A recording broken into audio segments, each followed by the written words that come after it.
All right, what is up, everybody? Hey, Zaku, thanks for joining me.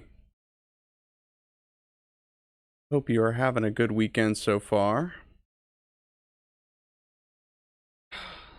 So, today I'm going to be messing with this hideous piece of trash that I built and customized when I was a teenager, and we're going to see if we can't turn a little trash into some treasure. Um, yeah.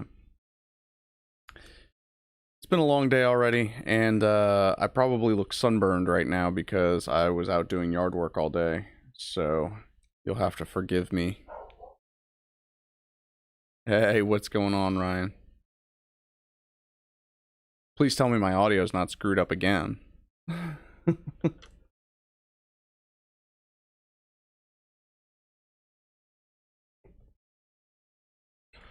Oh man, yeah, I had intended on putting a video on YouTube this week.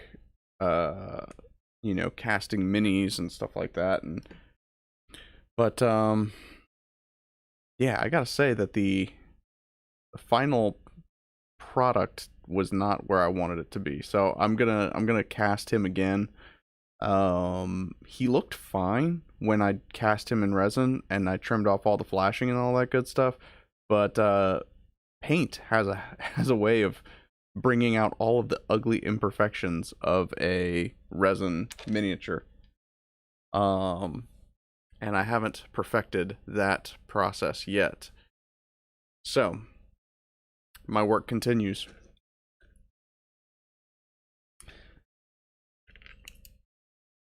Now, I'm not entirely sure what I want to do with this kit yet. All I do know is that I did such a terrible job weathering and dirtying him up, and I think the pipes were a cool idea. The you know, backpack generator being converted into like a strength unit for it to be more of a grapple type mobile suit. But yeah, we're gonna change all that up. There was something else that I probably needed. No, I think we're okay.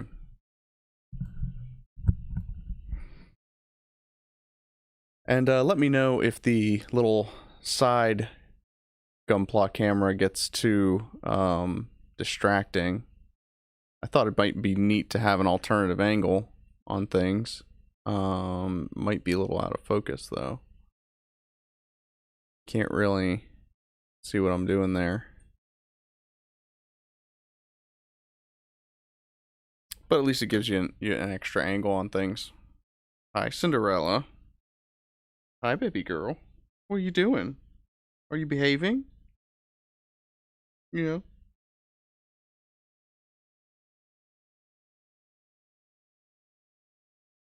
So the first step to making this kit something worthwhile is going to be cleaning him up, and wow, that came off easier than I expected it to. Yeah, just taking him apart, breaking him down, cleaning off all this junk. Uh, like I said, I don't know what I want to do with him yet, but I definitely want to do a better job than I did before. As opposed to just gluing parts from an old radio onto him.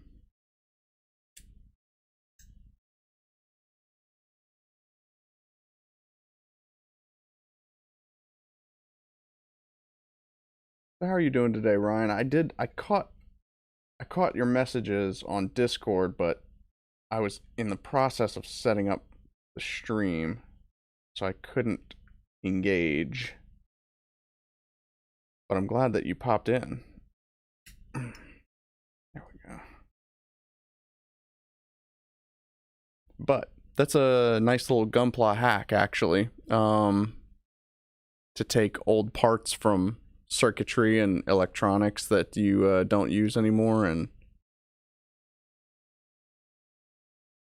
then you have little pieces of backpack. Oh, the live action Build Fighters show. Hey, what's up, Jagan, by the way? It looks kind of silly, but you know, I'll probably watch it. Just I'll give it a chance. I give everything a chance. Um, but you know, Build Fighters in general is not my favorite. What are your thoughts?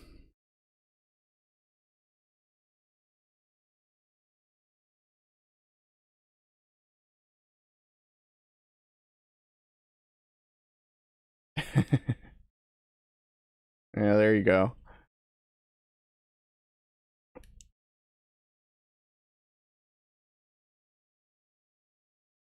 Yeah, I think there's something to be said for as 3D becomes more and more accessible, I feel like the quality of 3D just dips. I think that people just kind of get lazy when it comes to rendering things out.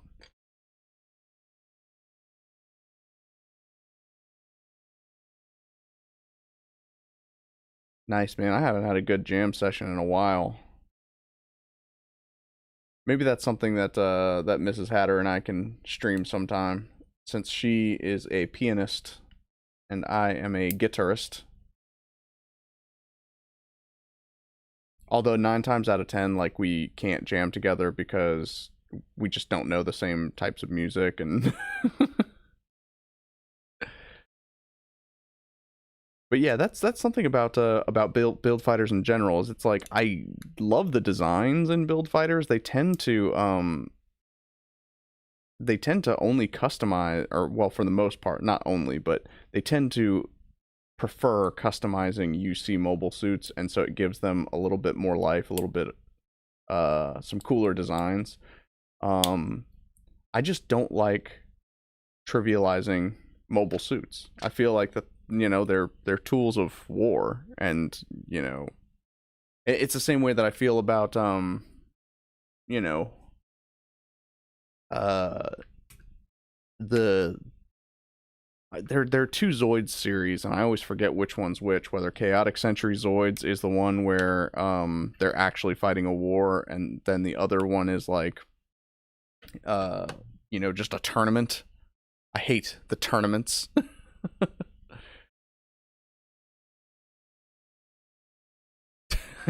Custom Nether Gundam. I don't know. Well, how would I make the windmill? I suppose I could just buy an N scale windmill for like a train set, and and just mount it onto the front of a Gundam. How's it going, Pyro? Yeah. Oh no, my model kit. Um. So I've got some 400. Is it 400? 400 grit sandpaper that I'm going to use to take off all these decals and stickers, and it'll give me a nice surface to work on. I I'm not a huge fan of the tan and orange color scheme of the classic ground GM, so I'm probably gonna paint it something. But I'm open to suggestion on what I paint it.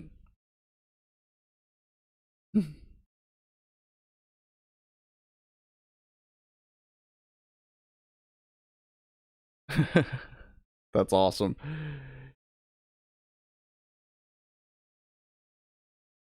Yeah, you don't often get in ears when you're just jamming out.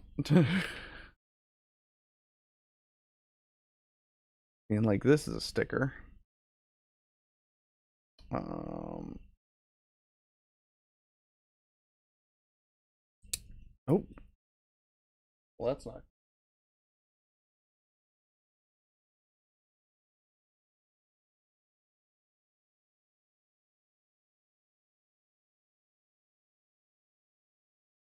Okay, so it's not lost, but it's missing. Okay.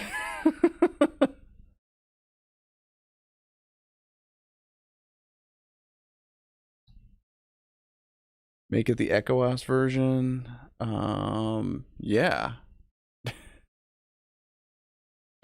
yeah, that would actually be kind of sweet.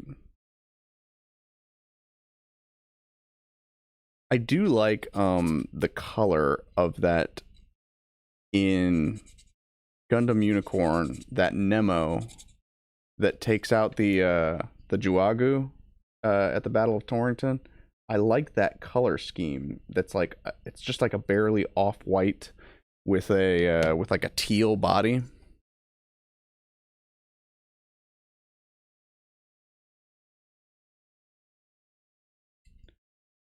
Oh yeah, I guess I should swap the category. That was just the first thing that Restream recommended. Why am I appearing in all of the other streams with the body painters on Twitch?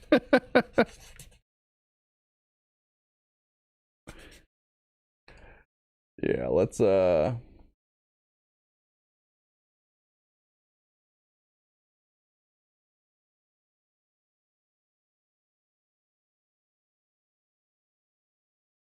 all right. Is that better, Pyro?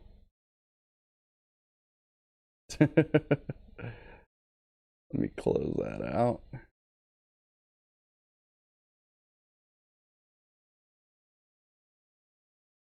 Well, I am not opposed to more viewers. But yeah, Zaku, I am converting this. I don't want to date myself by saying how old this is or when I built it, but it is an old custom GM that I did. It's a high grade, but it's like when the high grades were garbage. So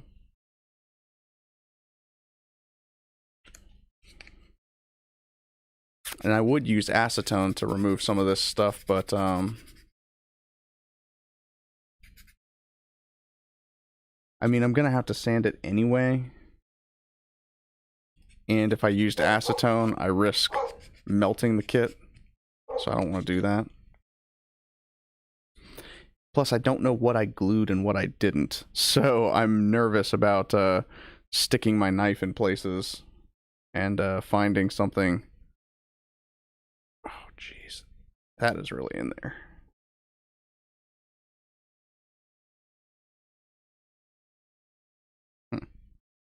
Maybe I need to...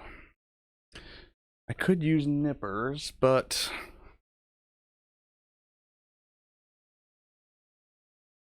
yeah, let's go ahead and bust out the nippers. Let's see if I can...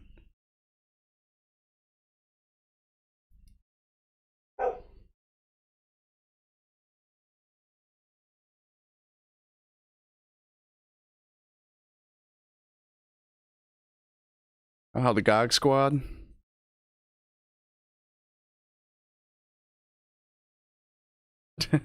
Yeah.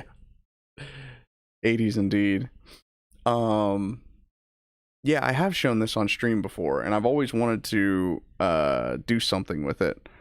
And when I decided that I was going to be doing a custom on stream today, I was like, okay, I'm either going to mess with this ground GM or this ground GM command. I did slap one of... this isn't a... so this decal that I put on this guy, it's not a water transfer decal. It's one of my custom rub-on decals that I've made. Oh, hey, Drakmore, how's it going?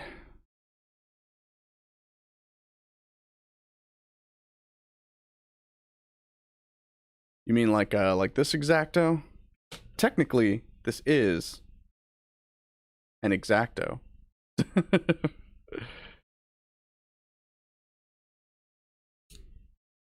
But I didn't want to use my nice hobby knife for this stage. I want to save that for when I'm actually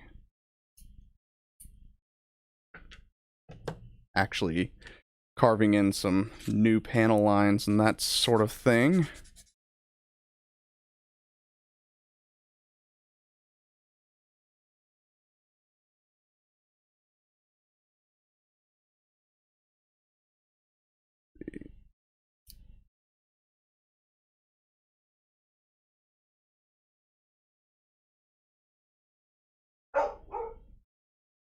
Oh, Pyro, what next kit are you waiting for?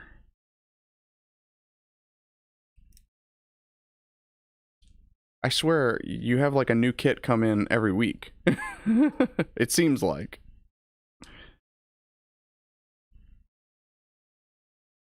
And considering there aren't any more of the core Gundams, oh, never mind. It is another core Gundam.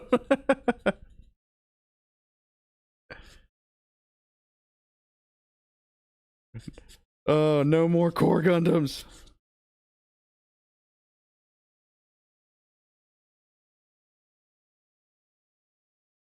No. What about Plu 9?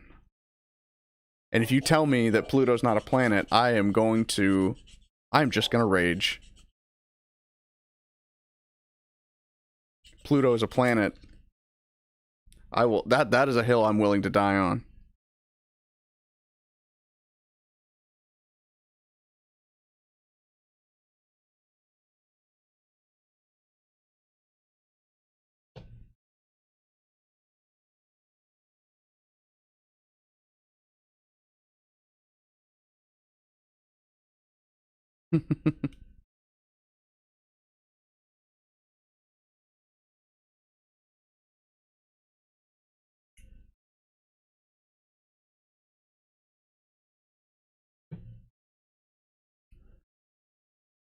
Well, if it's Nep 28.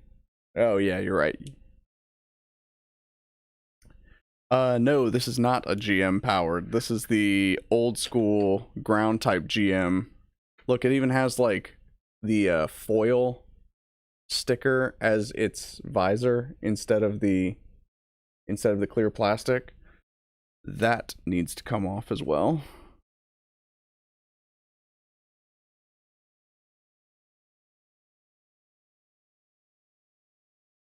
I'm gonna have fun trying to panel line in like some visor graphics.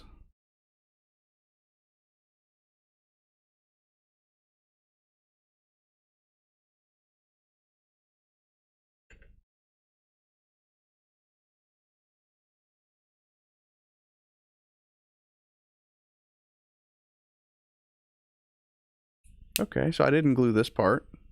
That's a good sign.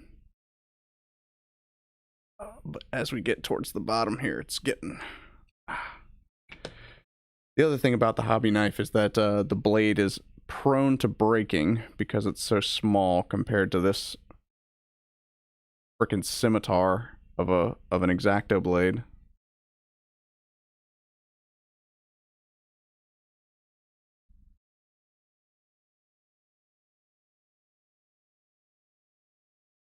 Oh, sweet. What kind of airbrush are you gonna borrow?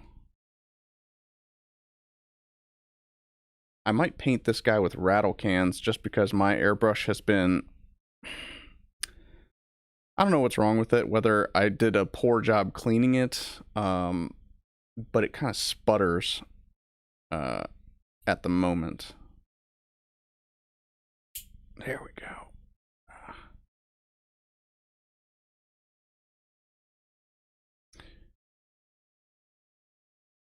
But yeah, actually, thanks to you, Drac, I will actually have a good guide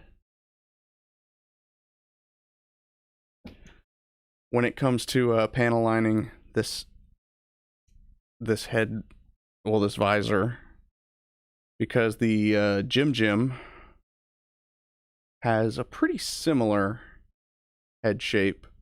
But yeah. Clean it better than... Yeah, well, you know, I tried.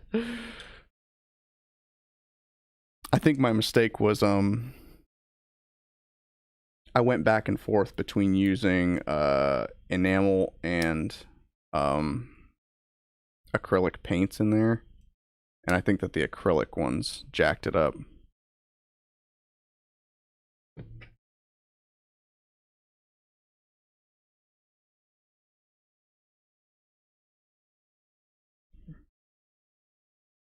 If I do go with a light paint job on this, I am going to use my little technique for making rub-on decals. Otherwise, I'll have to break out the water slides.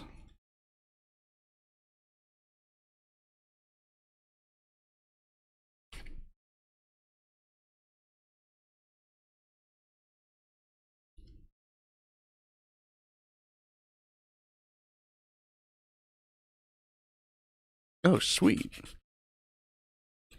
Yeah, the good flight type is so sweet looking.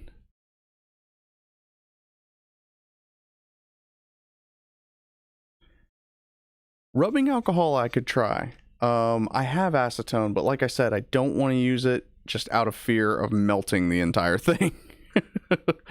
I tried cleaning off a funnel set that I was trying to repaint because the original paint job was terrible, and I went ahead and ruined it. So that sucks.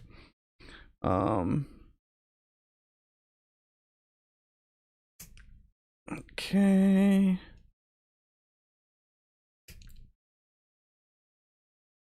All these little electrical parts that I used in there.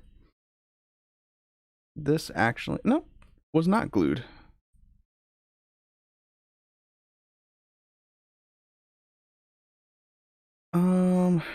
Well, that's strange.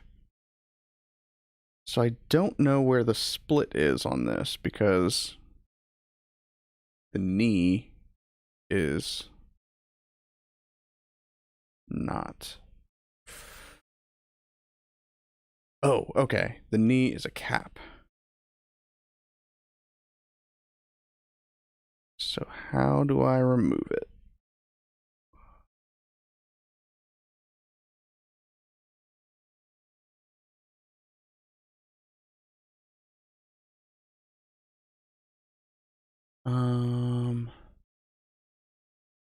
Oh, the airbrush.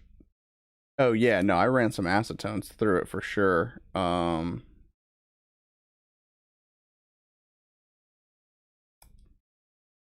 yeah, alcohol solution might actually be a good idea as well. Hey Zevi, how's it going? Yeah, I too need to do something with my Goof Custom and Easy 8. Actually, this ground GM is kind of in that same generation as my Easy 8. I have like the old Easy 8, not the newer high grade one. I know I should probably get the newer one, but oh well, you know. There's so many other kits that I want more than getting new versions of old kits. Yeah, I have no idea where this leg is connected. It doesn't make sense.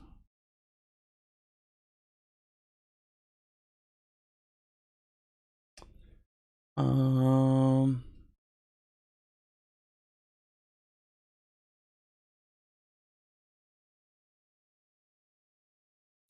Yeah, I've heard that about the 30-minute missions kits. I'm definitely open to using some third-party accessories.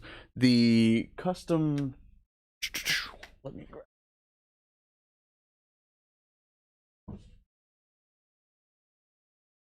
the custom Bawu that I'm working on actually uses some of the Kotobukiya wing add-ons because I really didn't like the way that the Nutter looks when it's just basically two legs spread out. So I wanted to replace these little tiny flaps that are on the sides of the Bawu with some larger wing units. Gives it more of an aircraft look.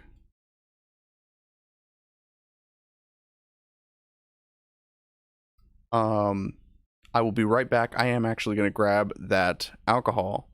What's up, Ash?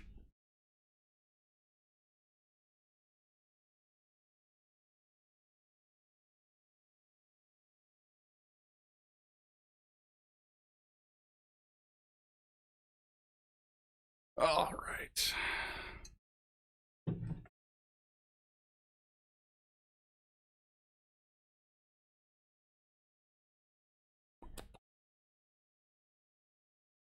So, yeah, these feet I definitely glued.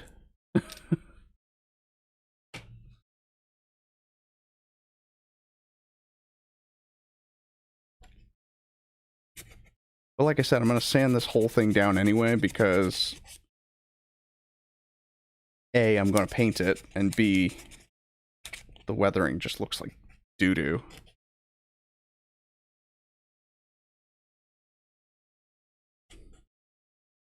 Oh yeah, no, the 30-minute missions aren't third party, but like, you know, like I said, the Kotobukiya ones,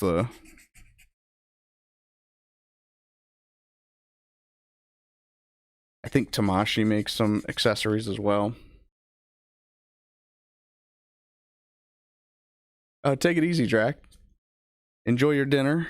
Or, well, lunch. Sorry. I've never streamed this early.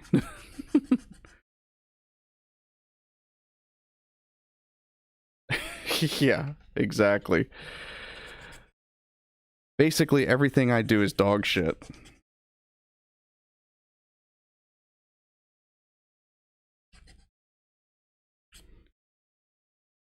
Oh, what custom are you working on, Ash?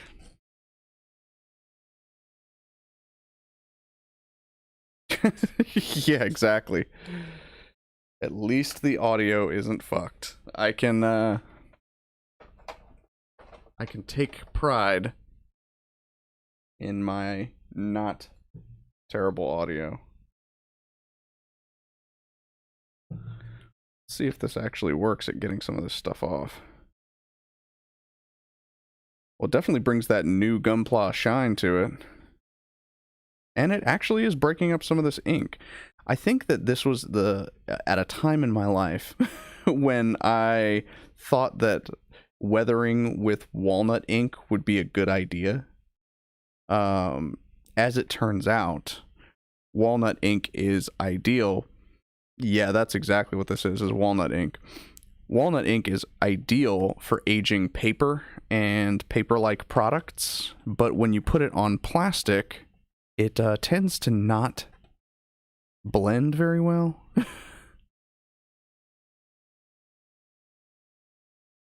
Oh, nice.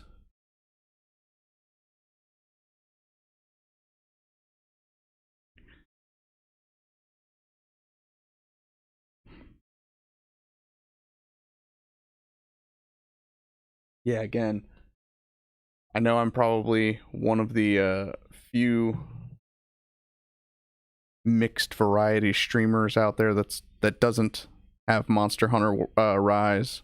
Almost said Monster Hunter World.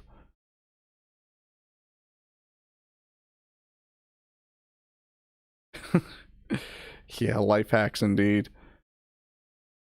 There's nothing that a little alcohol can't solve, right?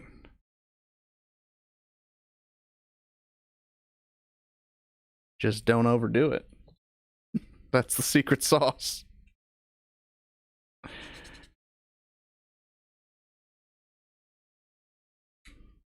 Oh man, this thing is going to take forever to clean.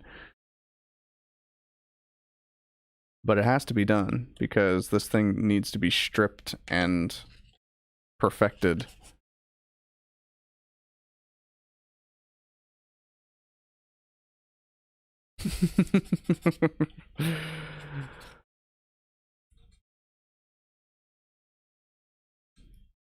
Yeah, I make the mistake of assuming that everyone is as ancient as I am.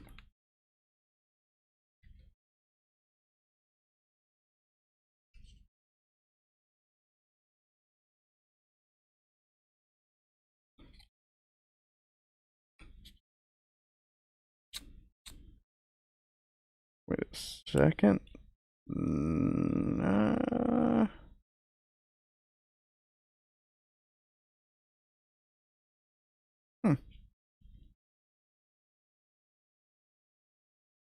I'm nervous that what I'm going to have to do, since I don't know how this leg was actually put together in the first place, is that I'm going to have to just break it and glue it back together after the fact. Come on. Pop out of there. I know you want to pop out.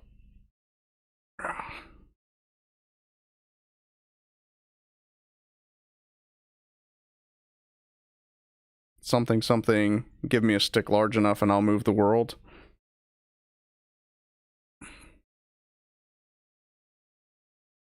I worked on that frame to fix all Bandai defaults. Now I'm working on the armor. You can check visual on Google.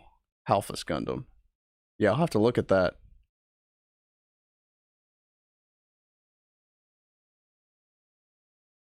Oh, so I am working on a old ground GM that I had when I was a teenager.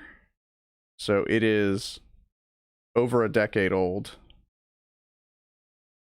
And I did a shit customization on it where I made it into like a grappler GM. And I am going to clean it and restore it to its former glory. Give it a fresh coat of paint, some decals. Maybe re-weather it. We'll see what I'm capable of doing. Oh my god, that thing is in there.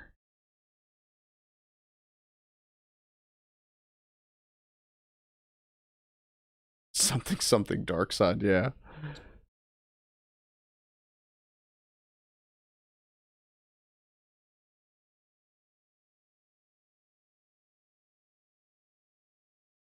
Alright, let's give this a little twist. Twist and pop. Alright, looks like we have finally split the leg apart. Oh, jeez. Yeah, that thing was definitely glued.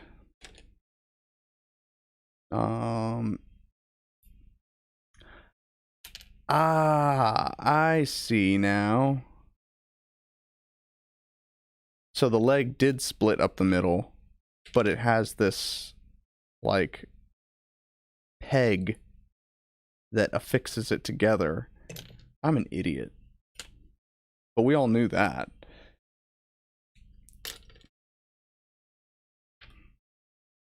So that means this guy I should be able to just pop in half as well.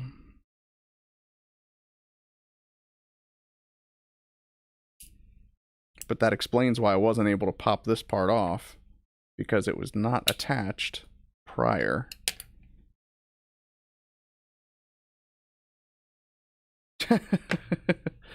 Not to mention...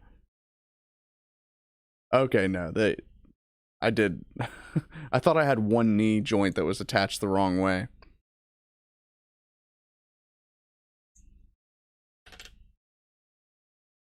Yeah. I don't even know if I could find the assembly directions on this online. Fortunately, these old kits are so simple that putting them back together is going to be fairly easy, I think.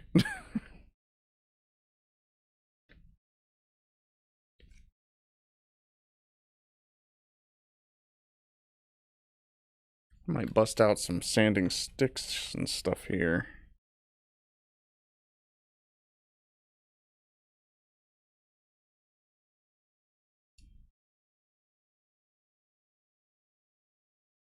Just so I can get into these little nooks and crannies.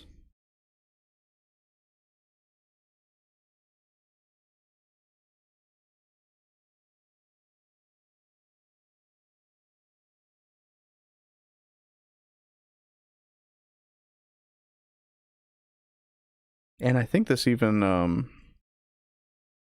yeah, these old kits have like the cockpit opens, which is kind of cool. Yeah, there's nothing inside it, but I wonder, I don't think I glued this part shut.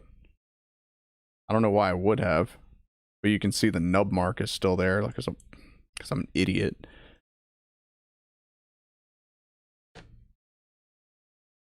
I can see the little teeth that make it attach.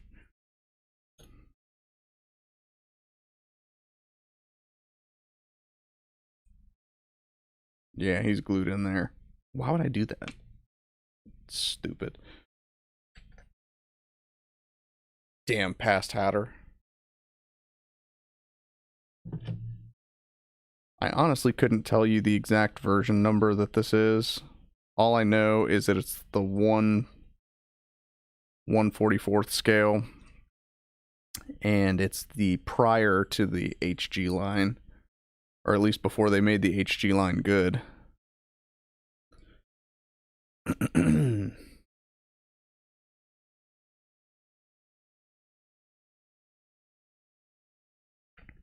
You know, I'm starting to think I could save a lot of this sanding time if I just gave these parts a nice little alcohol bath.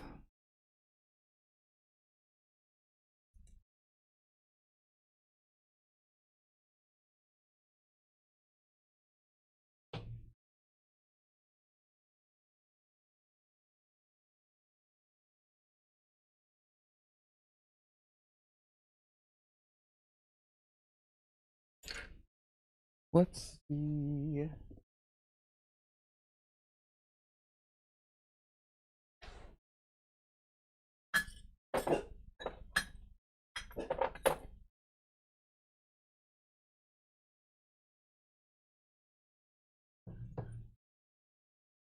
My little painter's bowl here. But yeah, I've also been making copies of some of the Bandai accessory parts in resin.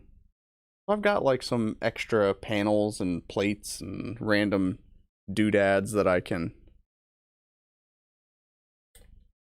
glue onto this guy to make him looking a little nicer. And then I take a shot. No. Oh, jeez. Yeah, at least this I'm not worried about degrading the plastic.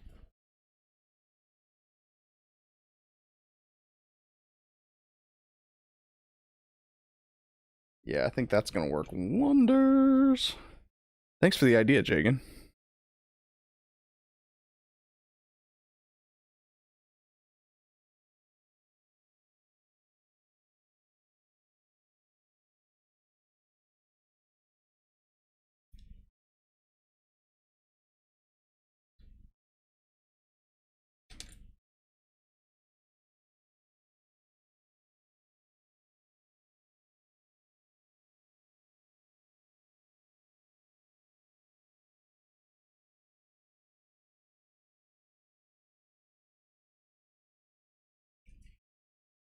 Oh yeah, I can only imagine. Gunpla is an expensive enough hobby. I don't think that I can justify getting into Warhammer. But man, those minis look so cool.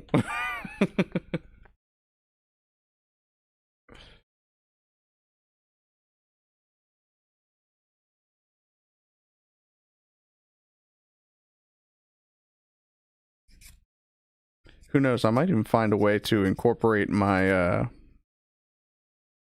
my miniature magnets into this kit. That would be actually kind of sweet. Because I've got these. They are like 1mm diameter magnets. I think I have about 150 of them in this box. But they're pretty powerful. And I use them for Gundam miniatures. So like for instance, this Gundam mini that turned out like dog shit actually does have a magnet in the arm. Maybe it looks better on this camera. It like boop.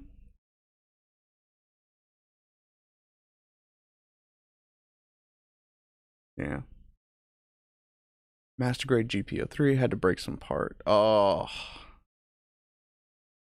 Nope, you're not an asshole. Because if you are, then that makes me an asshole too.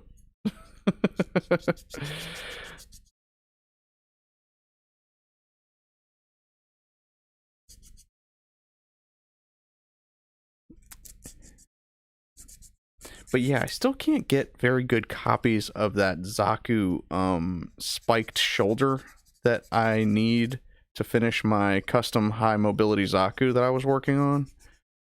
And I am also still working on 2 dioramas at the moment. One of them is a 8th MS Team one, and the other one is a War in the Pocket 0080 one.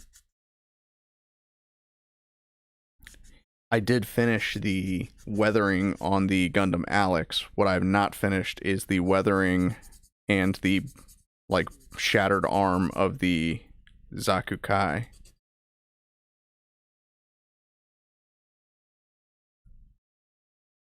Oh yeah, exactly. That realistic explosive action. Yeah, man, mini magnets are sweet.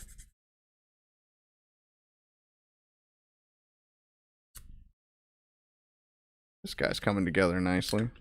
Give him a little soak here. See if I can't get some of that glue and some of that paint off of there. I don't know how I'm gonna get the paint out of those crevices. I may have to resort to acetone for that one, unfortunately.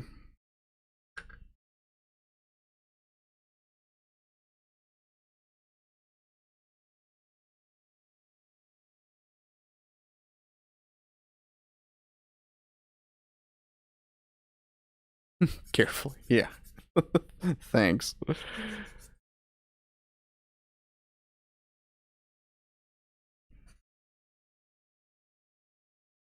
Although, since it is like a crevice where there's not a lot of detail, I'm not too worried about it. Once I hit it with the primer, should be okay.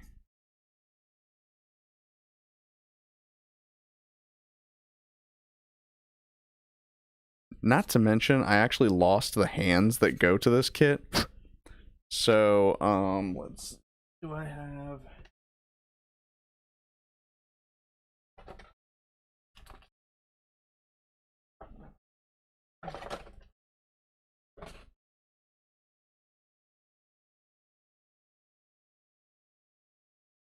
Not that one.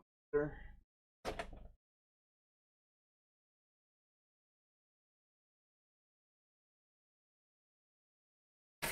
Oh man. So yeah, I have like all these custom parts that I can add to it, extra thrusters, which I'm definitely gonna need to put replacement thrusters on the back of it because I screwed those up. I think it might actually be cool if I put a Federation crest on this shield. Now the question is, do I go with like the full Federation crest with the border on it, or do I just do the simple logo? I don't know. Maybe I'll use a radome, who knows. But I was looking for my hands.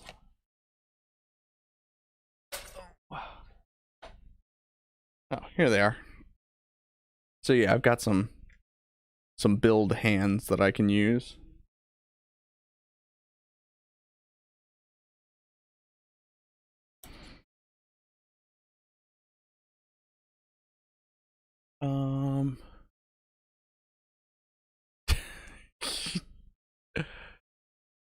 Do you have a primary magnet in the body, or do you have a magnet in each of the joints? Wait a second. Is that, like with the Mini? I have a... I didn't do ones for the legs, but I put a magnet in each shoulder and a magnet in the shoulder. A magnet in the shoulder and a magnet in the chest where the shoulder connects. Hey, I agree with you. I think that the simple logo is the way to go. Well, Ash, if you are like me and you have disposable income and no scruples about ordering from shady websites that are like subsidiaries of Alibaba, you can purchase this is a plastic building set. It came with like two 6-inch by 6-inch blocks of road and about 12 mini buildings like this. I think it was only like $50. It also, as you can see, I've got my little goof back there. And in the cup is actually the Easy 8. But it also came with these cute little cars that are like N-scale, like train cars. So, yeah. Pretty cool. I've been looking at, like N-scale people. Like, you know, tiny diorama people. But, you know, they're all like old-timey, like, oh, it's the prospector. Oh man, there's that guy pulling his donkey. It must be the gold rush of 49. You know, because it's all train sets, right? It's not for Gundam, so they don't have any like military people. Now I need to get a ball, make it look like a goof head, and call it the goof ball. Goofball. Oh man. There's a snake in my boot.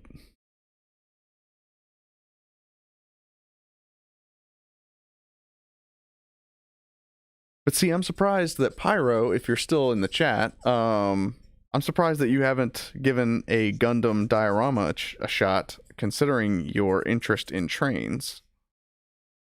I would have thought that you have a bunch of N-scale stuff lying around.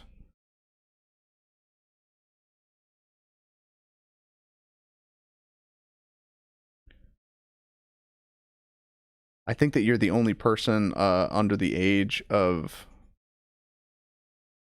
I don't know, 30 that has an interest in trains.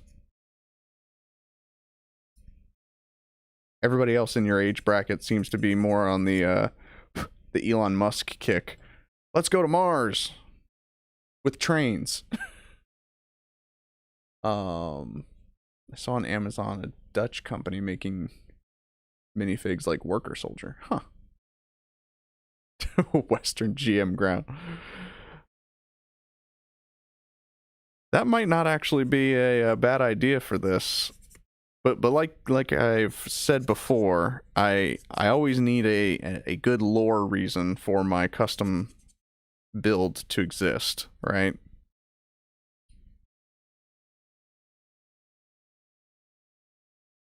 Did I glue this guy down? I probably did because I'm a schmuck.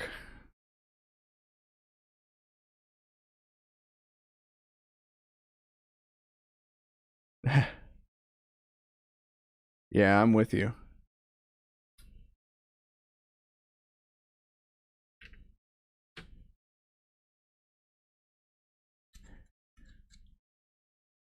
That's why it's actually making me feel good to work on a project like this that I'm not heavily invested in, because I know that I'll be more inclined to finish it because I'm not obsessing over getting it just perfect.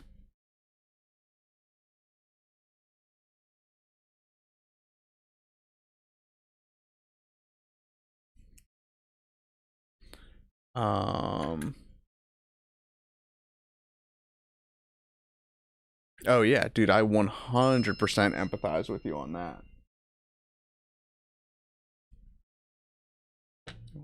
Me.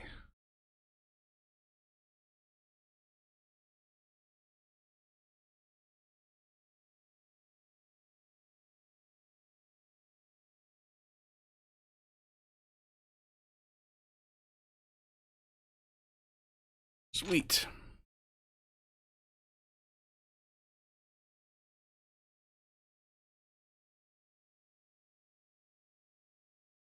Oh, well, I mean, you don't have to go crazy and buy like some master grade, you know, fuck nuts Gundam. You can get more high grades, and the high grades nowadays are so good. They're so much better than like this old junk. um, one of the things that I'd like to do is, so like on modern high grades, you'll never see this exposed polycap joint, right? They usually have a plastic cover that will go over the polycap and fit in between the two joints. So I definitely want to, if I can find one that fits, we're going to be a little Gunpla pirate right here. So maybe I can take, jeez, why is everything so difficult? All right. So maybe I can take the joint from this GM command, make a copy of that, and then put it in this GM's arm. I mean, heck, maybe I could even just copy the entire arm and replace this flimsy shoulder joint. I don't know. We have options, is all I would say. I have to say goodbye of the world. I have to milk the cow and the farm on our Oh, Red Dead Redemption 2. I was like, R2D2? You have to milk a cow on R2D2? Well, thanks for popping in. Enjoy that fresh milk.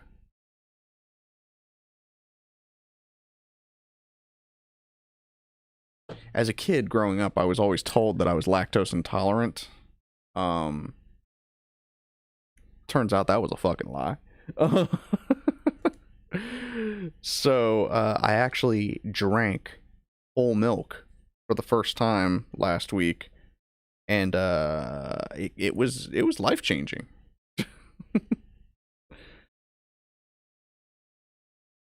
Now I'm not about to just start go chugging milk, but like, you know,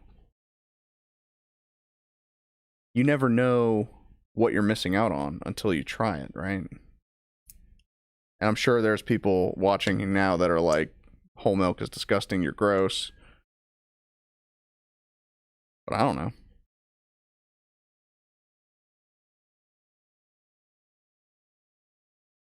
Hey, thanks, Ash. It's a pleasure to have you here. Take it easy. I'd actively kill myself. Well, technically, you would be every time you have a pizza, right? You're trying to kill yourself.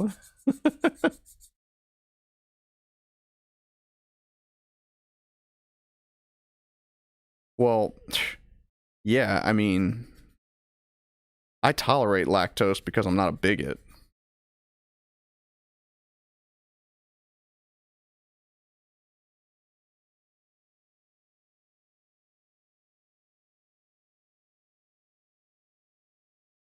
Huh. Well, that's crazy. Mrs. Hatter is texting me and she says that it's storming, but I'm looking out the window right now and it's I've got clear and beautiful skies. And I really hope it doesn't storm because I just finished spraying like weed killer on, you know, the 0.75 acres of my freaking yard. And so if all of that weed killer gets washed away in a rainstorm, I'm going to be all kinds of ways. Get lots of pain whenever I eat something with sugar. Well, as you get older, you will find that sugar has less and less appeal to you. At least that's been the case with me. It's like Mrs. Hatter and I don't even eat dessert anymore. I mean, like, we have to go out of our way to say, like, you know, I want a dessert. And usually it's because we didn't eat dinner.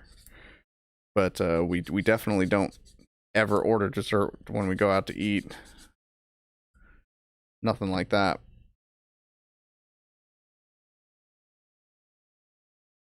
Man, the glue runs deep on this guy.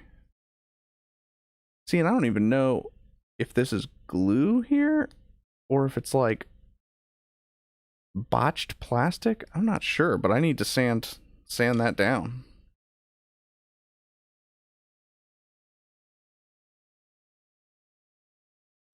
Yeah, Halloween's a dangerous time of year because having the candy around. Oh, hey Ryan, join in on YouTube now. Oh yeah, peanut butter cups. Now, okay, I'm gonna hit you guys with something unpopular opinion. Butterfinger peanut butter cups are better than Reese's. And don't fight me on this because you will lose.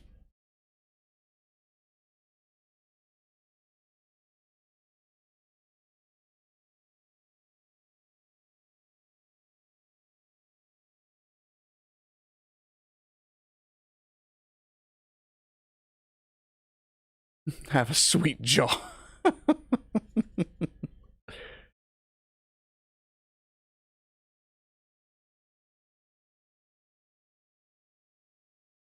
Now look, usually I'm not one to say this, but yes, you are weird.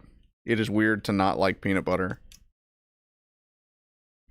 Although I did get into a beef with my neighbor because apparently when their kid pet Cooper, afterward he broke out in hives because Cooper was licking his face and Cooper gets, you know, peanut butter whenever we give him his medications. So it's like, yeah.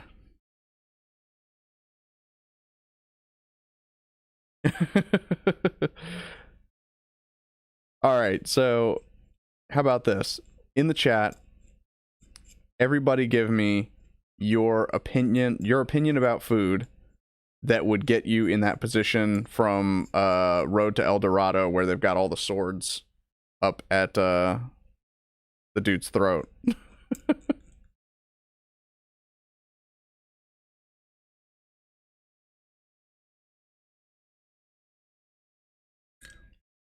Oh, dude, that's what I'm saying. Like, I didn't know that his, and this was when we first moved in. Like, we had just met them, and their son was like, "Oh, doggy." Like, if I'd known, and so like now every time they're outside, I mean, this has been for like a year. They give us the stink eye, and if Cooper's outside, they like scoop up their child and run away. Makes me feel like a leper. Or like there's something wrong with my dog. Raw potatoes is a weird one for sure, but I've got another friend that actually enjoys raw potatoes, so. Oh, but Jagan, I'm sure you've seen the meme. It's like one of the more popular ones out there.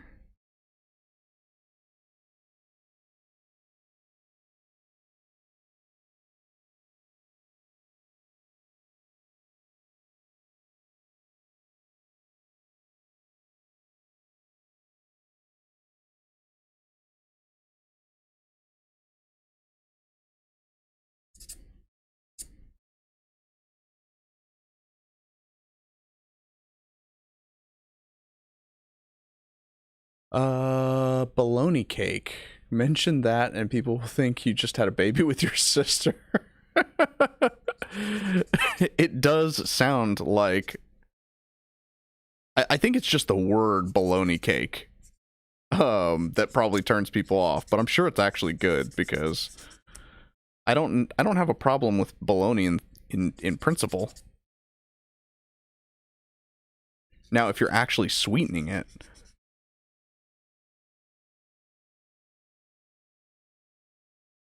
I like slaw, but lettuce is a waste of space. Yeah, I think most people just feel good because they're like, I'm eating a salad. That means I'm being healthy and it's green, but then they like slather it in ranch dressing. Um Sweet corn. I don't know that I've had sweet corn. I did mess up once in college. I'm an adventurous guy, and I was like, oh, I'm gonna take a chance today. I'm gonna bake a souffle. I know it's like the hardest thing that you can try to bake because it's impossible to get it to like rise perfectly and all this stuff. But I had a decent recipe. I was like, I'm gonna go for it, and so I started out. Here was my problem. Like all good stories, once substance abuse gets involved, things tend to go a little pear-shaped. And so I lined my baking dish with Parmesan cheese because I was going to make a cheese souffle. And Parmesan cheese is, you use that as a substitute for flour in order to make the souffle rise and climb up the sides of the walls of the dish. Well, my drunk ass forgot that I was making a cheese souffle, and so then when I made the dough, I made a chocolate souffle, and so I had a Parmesan crusted chocolate souffle. That was disgusting. The only corn I don't like is popcorn. Fuck corn. What about candy corn? Black pudding is good. A blood sausage, yeah, blood sausage is awesome.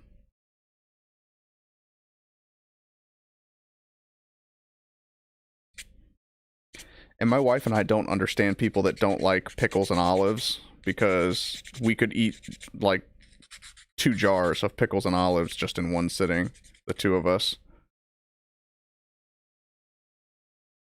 See, and I obviously, this was before I realized that, oh, you can cut the flaps in the middle so that they bend individually. So, what an idiot.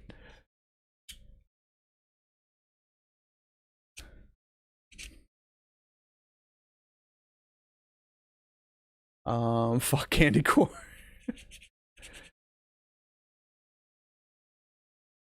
Yeah, it actually, it didn't taste too bad, and it rose, which was nice, so...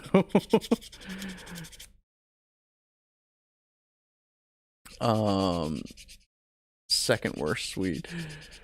Good fry up is golden palnon of those tomatoes or mushrooms for me. Take a side of hash browns, extra rations. Nice.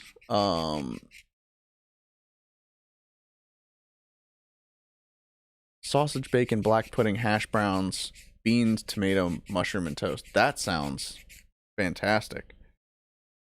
I could go for a freaking English breakfast right now. Some beans and toast and blood sausage.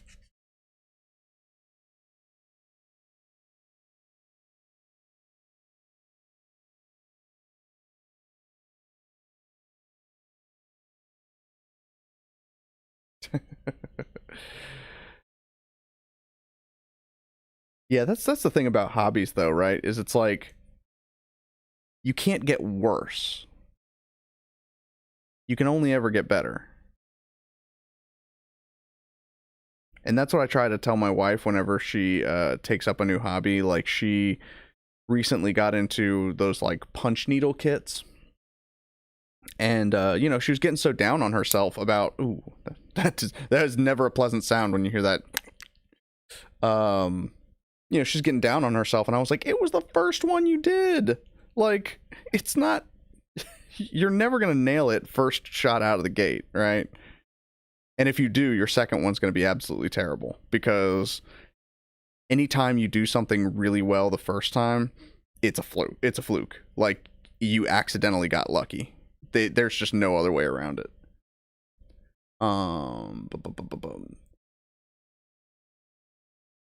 But you do have to make all of them. I would argue that point. I've actually gotten worse at drawing all the time I'm practicing.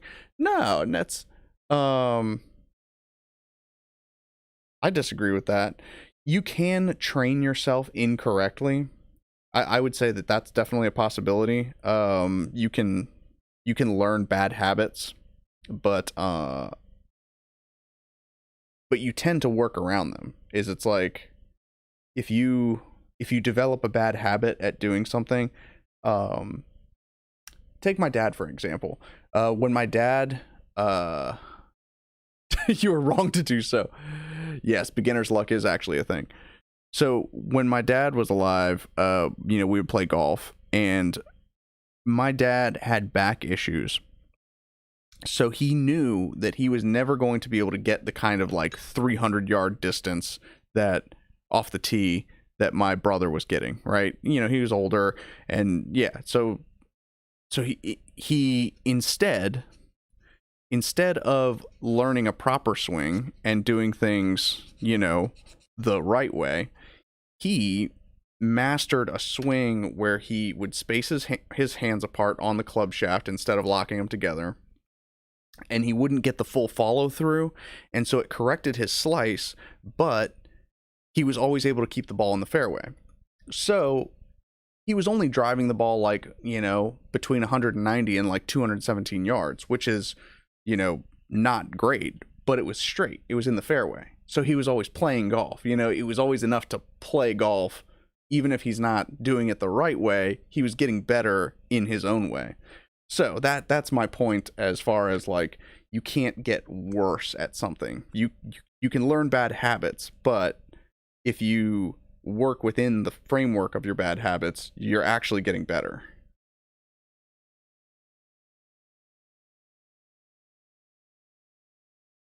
I hope that rambling explanation made a single lick of sense.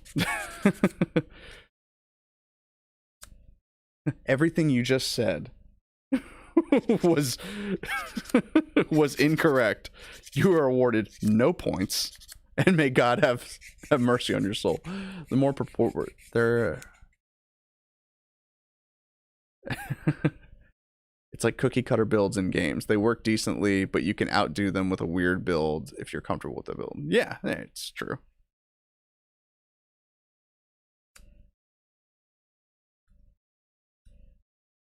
Exactly right.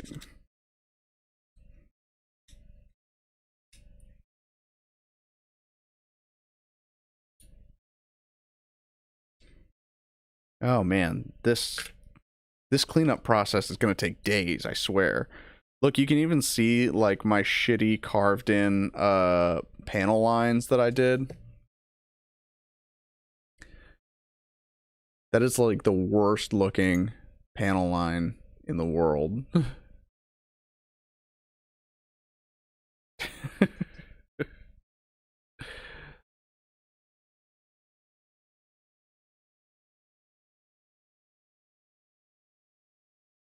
Well, it's because vegetables aren't plants.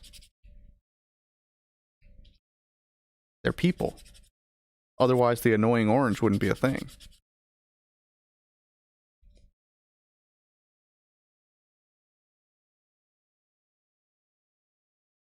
Oh yeah, pro tip. If you've got a little bit of sandpaper and you don't have your handy dandy sandpaper gripper thing, just wrap it around an eraser. A little rubber eraser. Purely a culinary term, i.e. social construct. Well, technically all words are made up, right? So they're all social constructs. We have to agree on the meaning of these things, right?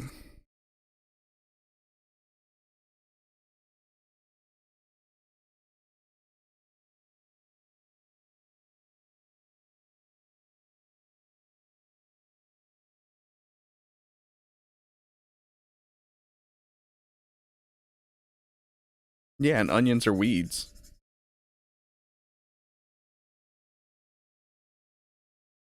Vegetation.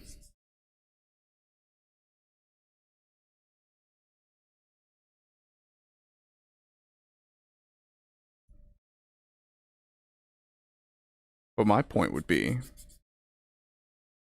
you know, you call it a carrot. What if, to me, a carrot means this?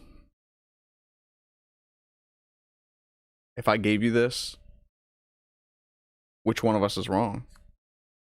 Well, obviously, I would be the one that's wrong in this scenario, but who are you to tell me that I'm wrong? You're questioning my lived experiences. Let's see. No biological. Also, everything else is a subclass. Whoa, things are going too fast.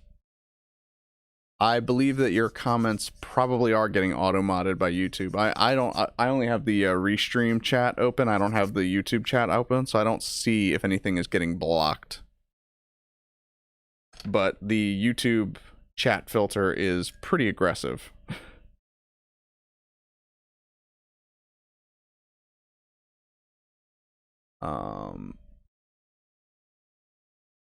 Yeah, exactly. See, you got my point, Jagan.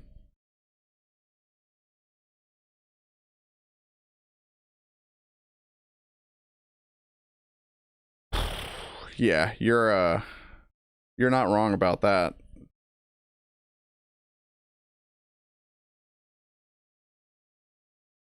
The amount of people that will argue with me on the internet about semantics is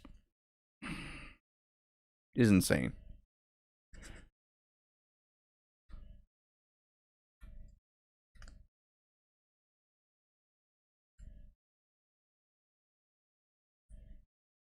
And there are some things that I take, you know, great offense to if they are words that are used incorrectly and stuff like that. People should never.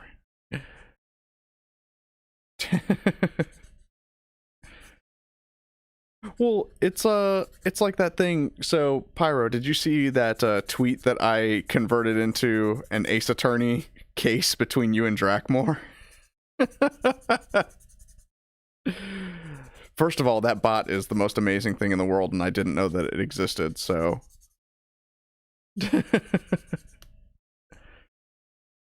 Oh, don't correct Pyro on his spelling, because I swear he does it on purpose just to troll.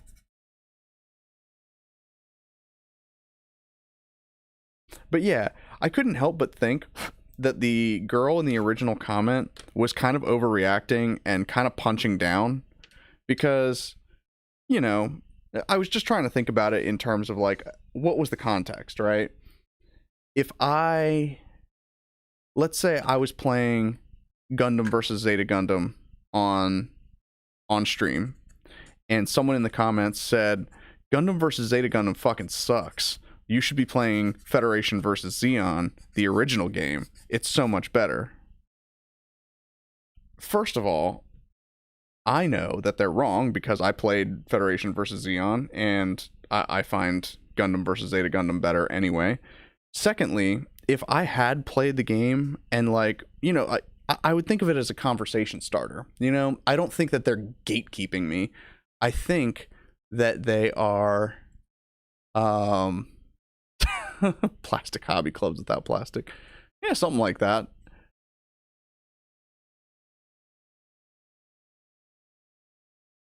It's a trendy term, but if you aren't born to lie, yeah, exactly.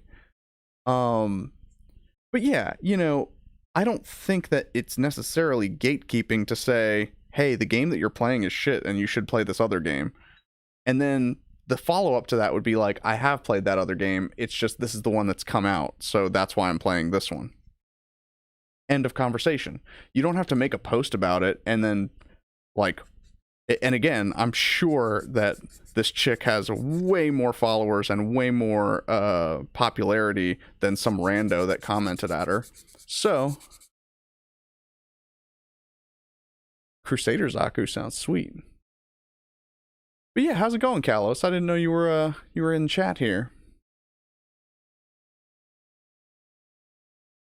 Jagan, I think you're 100% right about that. Is there's always an in-group and an out-group, and to be able to say you're part of the in-group.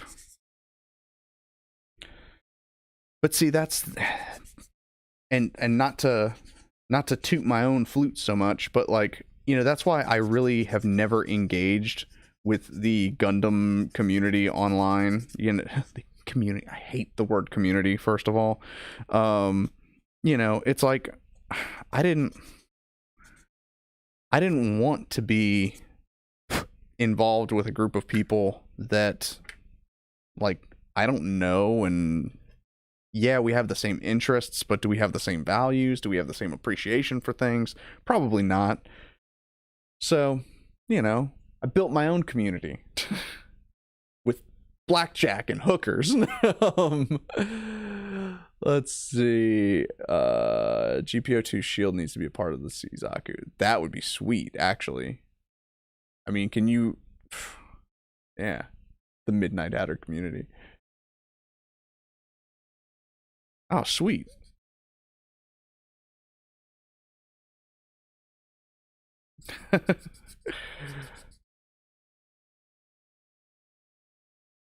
Yeah, see, Pyro, I'm with you on that. Like, just hang out with who you want to hang out with. You don't have to, you know, just because you like X doesn't mean you have to hang out with Y and be friends with Z and all this nonsense. Like what you like, do what you like, and hang out with who you like.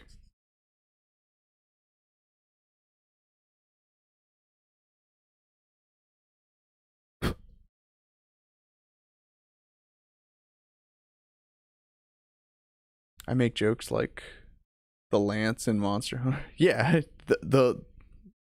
and I think that's part of the thing, is a lot of people can't tell when other people are joking. I don't know. But you're British, so no one can tell when you're joking.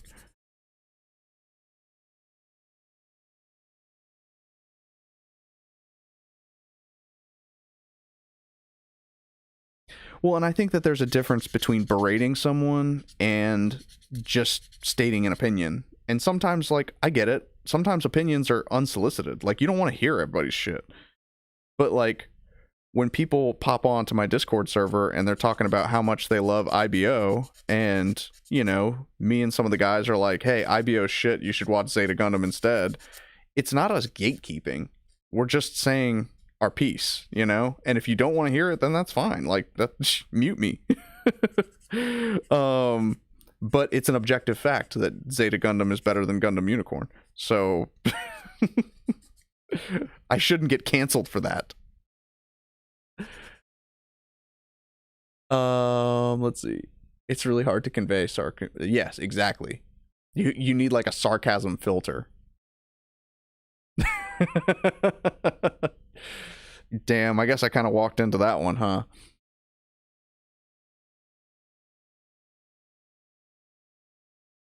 Yeah, see, Jagan, that's why I appreciate your emojis. No, Kalos, you're fine. To be fair, I say the same thing about like I say the same thing about Seed. I say the same thing about basically every other series that isn't a UC series.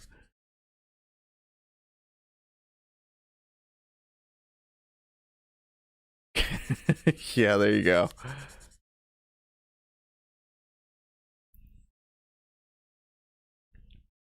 But yeah, hopefully I don't come off as obnoxious whenever I'm being a UC fanboy. If I am, let me know, and I will promptly ignore you and continue to do what I'm doing.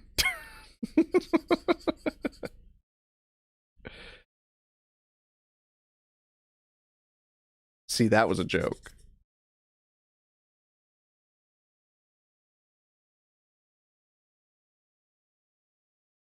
But it's not UC. Okay, yep. I know what I'm doing tonight.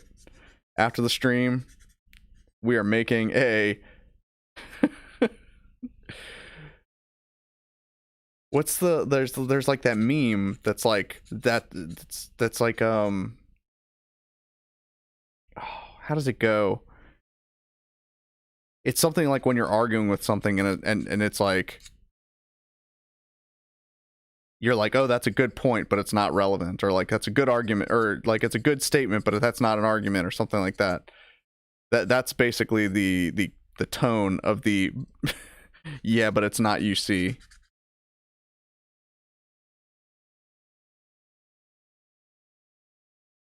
You know, I'm surprised that the Haro delete this emote doesn't get more love. But yeah, Kalos, I don't blame you for not being able to watch more UC stuff. It isn't widely available. You know, unless you A, want to support Crunchyroll, or B, you know, want to watch it illegally online somewhere. Then your only bet is to buy Blu-rays for $30 a pop. They're probably more, actually. They're probably closer to 45.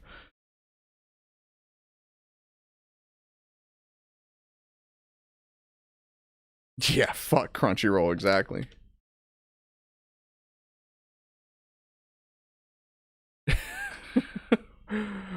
Well, Ryan, why don't you hop on Twitch instead of YouTube? I think the chat feature is better on Twitch anyway. Well, yes, but also no. Exactly, yeah. Technically, yes, but...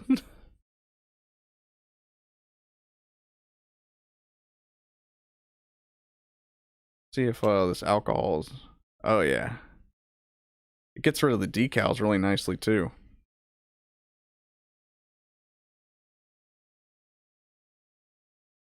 So, another kit that I did those decals on... Let me see.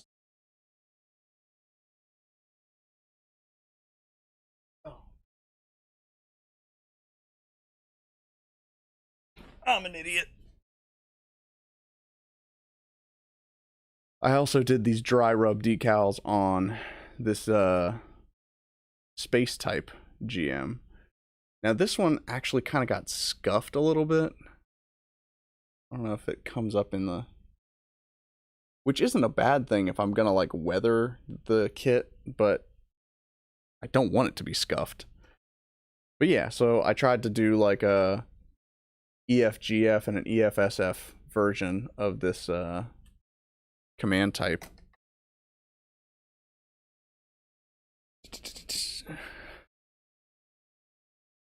Let's see. Just get an ad blocker, watch everything on there without an subscription. Yeah, really screws us over. Well, Pyro, a way of getting around that is I recommend downloading the Brave browser. I'm actually a Brave verified creator, so you can send me tips in crypto if you are using Brave as a browser, which features an ad blocker as well. So I haven't watched ads on YouTube in months, and Brave actually pays you in crypto just for using for using the browser. They'll show you little pop-up ads. You can choose like whether you want from 1 to 5 pop-up ads every hour, and you earn crypto that way. And then you can even set up like, okay, I want to send a monthly tip to this Brave creator or this website. So even if you use ad blockers, you can still support me as a creator in other ways. Let's see. Hey, what's up, Ephraim? Hope I'm pronouncing that right. I'm pretty sure that's Ephraim. I have arrived. I want to kick my neighbor's door. It's 22:30, and they're blasting music in the apartment building. Fair enough. It is okay to not like the T word.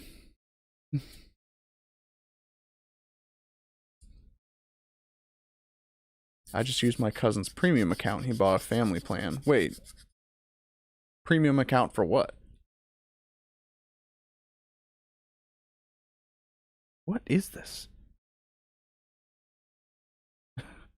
There's so many, like, terrible little nooks and crannies where things are getting just ruined.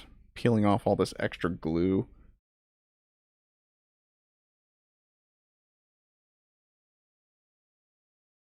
Yeah, so there definitely is like a chip in the plastic here that I'm gonna have to fix.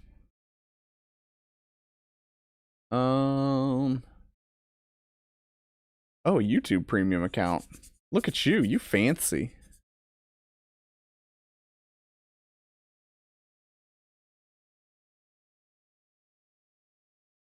Yeah, you should blast louder music back. I know you've got it. The resident death metal fan.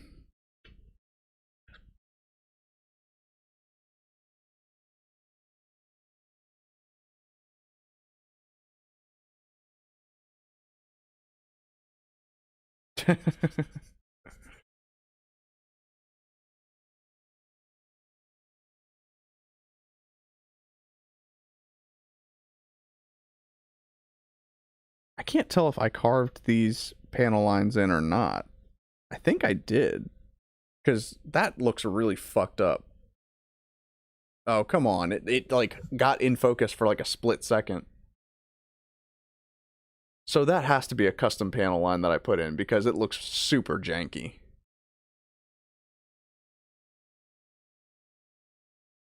Yes, I am working on it's an old custom gym that I made, and I am converting it from garbage into less hideous garbage.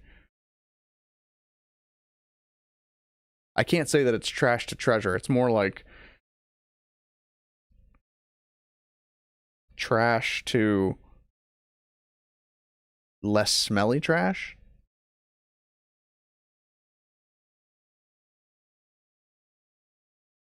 Not that big of an asshole.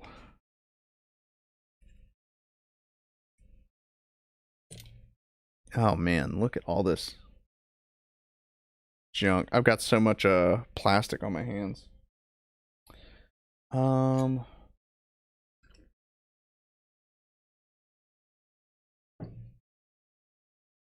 Soaking all these parts in alcohol.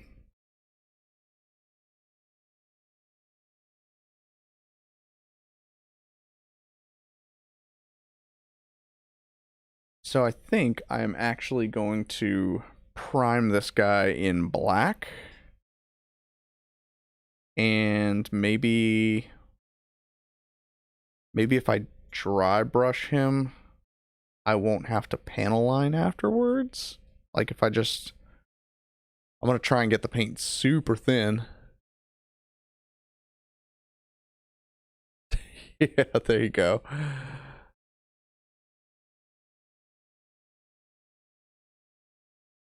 God,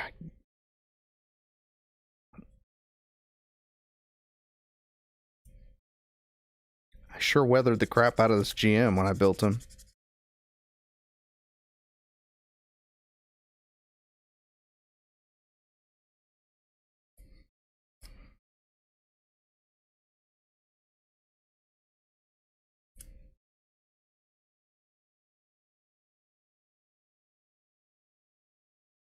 So now, here's the other question. So when these legs are assembled, as you can see, this little ankle plate wraps around. Do you guys think it is worth me taking a saw and carving that piece out and making it its own separate part? I have a feeling that it's... So the trouble is that it's right on this joint where the foot connects, or where the leg connects, I'm sorry. But if I'm careful about it, I think I could do it. I think I could split this off into its own part so that it moves freely. We'll see.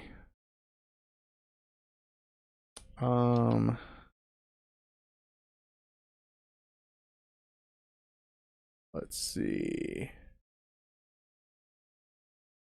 Normally I would have shot the shot. I bet a Yu-Gi-Oh deck. He bet access to the family plan. Well, that seems like an unfair bet.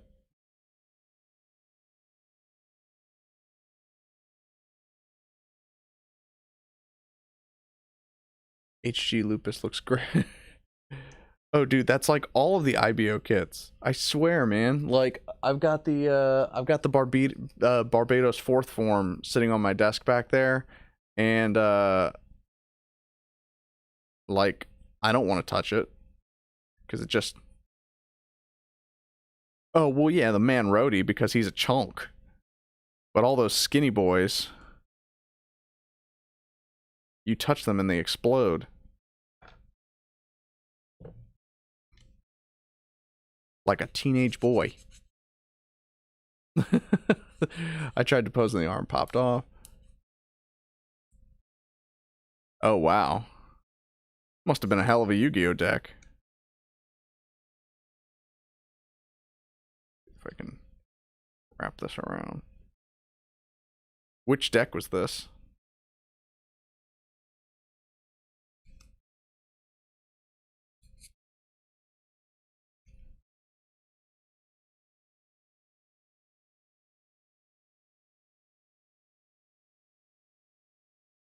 Spiral deck when they were still tier 0. Okay.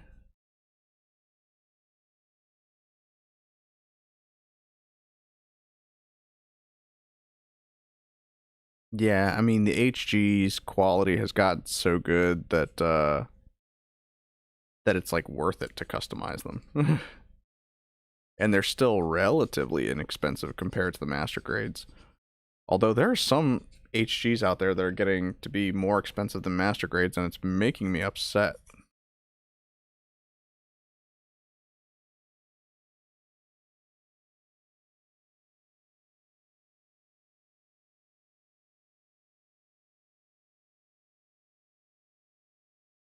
Well, that's a nice little turnaround.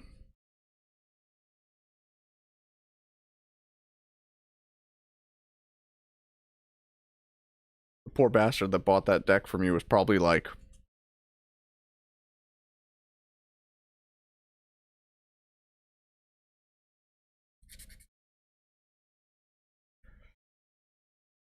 oh man, I have a Mars 4 and it's a great looking kit. It's a shame that its main weapon is sold separately. Yeah, I don't get that with those core Gundams. Having like the weapons packs separately. Sold separately. Did I? Seems like a weird place to put a decal. What is wrong with me? Let's see, maybe this will loosen up the glue that's holding this part together too. That would be nice. Oh, man.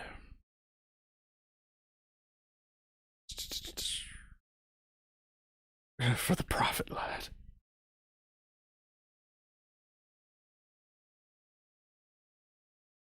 I'm definitely going to cut my finger off. My hands are all slippery because they're covered in alcohol. I'm literally like...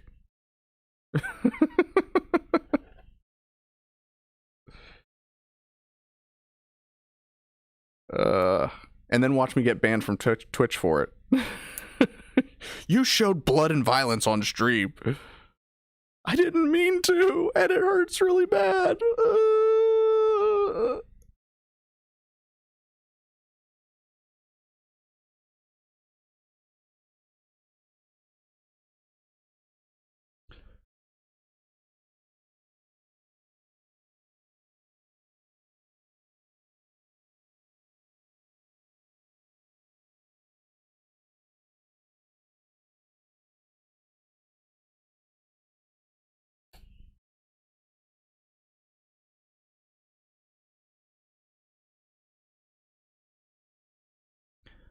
Man, I don't know what kind of cement I used to glue this thing together, but...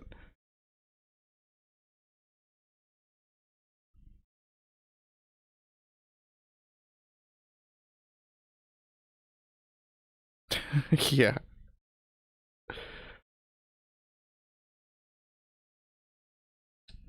Oh, dude, I used to be such a terrible... used to. I'm still such a terrible Gunpla builder, but I was to the point where I would, like, I would twist parts off of the sprue instead of nipping them. I'd just be like... And so, of course, you know, my fingers would be just bloodied from just handling all of these nub marks that were turned into little spiraled spikes popping up out of them. And so then I'd, like, chew them off because I have pica and I'm weird like that. Yeah. But you know what? I'm out here representing for all of you D tier Gunpla builders, you know? We got to stick together out there. Not everybody can be, you know, Ravi Pla or, oh my god.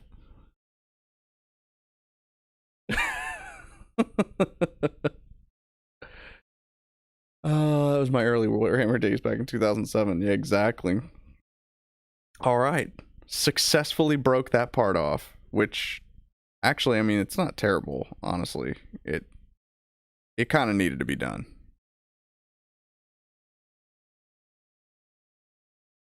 Yeah. So this is the way it was fitted on there before. I don't know.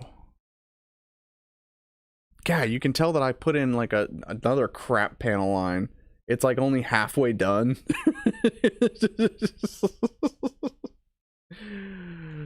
I'm gonna sand that with something a little more diesel.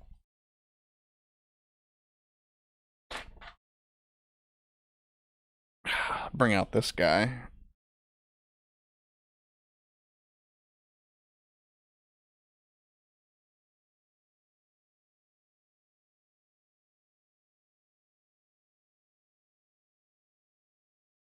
Golly, need some to hold this. Oh, Ray Studio's another one, yeah.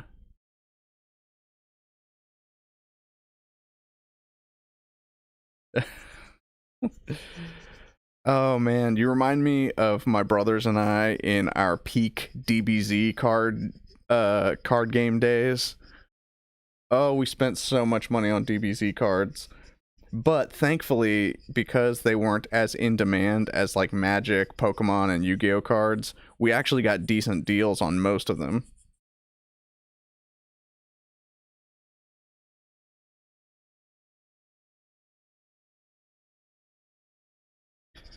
And we even started like just buying wholesale. We would just buy like the booster brick and basically get entire to get decent deals on most Yu-Gi-Oh cards. Buy singles. Seriously? I feel like it's the other way around, right? Don't you want to buy like lots and packs? Yeah, we're gonna get that guy nice and smooth. Nice and smooth. But yeah, actually. Ow, my tum-tum.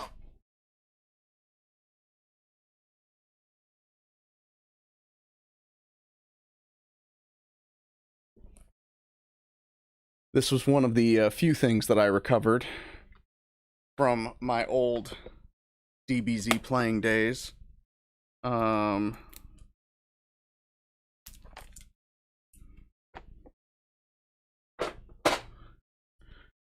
We've got B the puppy. We've got Vegeta the Saiyan, the GT version. Got our level 4 Goten. Got Mighty Mask. We've got King Kai. We've got Gohan, the Bookworm. GT Piccolo. GT Android 18. Vegeta, but dead. Dead Vegeta. Actually, I think that this Vegeta goes up to level 4.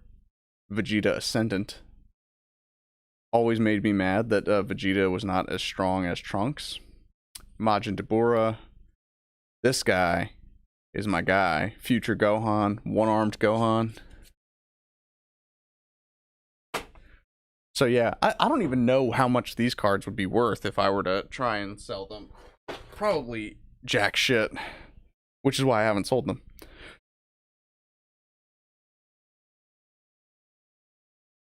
Hey, what's up, Mac? TCG players, your friend. The chance of you getting a card in a pack you want is finite. Goku Jr.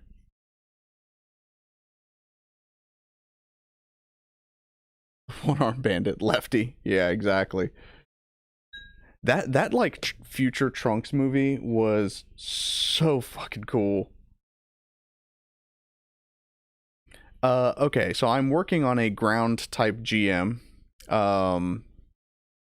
But it's an older kit that I ruined as a teenager, and I'm trying to clean him up and make him not hideous. So I have to strip off all the crappy water slide decals that I put on there. This was like back when... So when I used to apply water slide decals, I would do the thing where I have water and I would dip the decal in water and then apply it, instead of putting the dry decal on the kit and then using a Q-tip that's wet and wetting it while it's on the kit, which is way more accurate. Again, these are the things that you learn while doing the hobby, you know, and so you can't get worse at these things. You can only get better. As I was saying, it's more likely to spend more on packs to get a card that you want than if you just buy the card of TCG player. And yeah, that's true.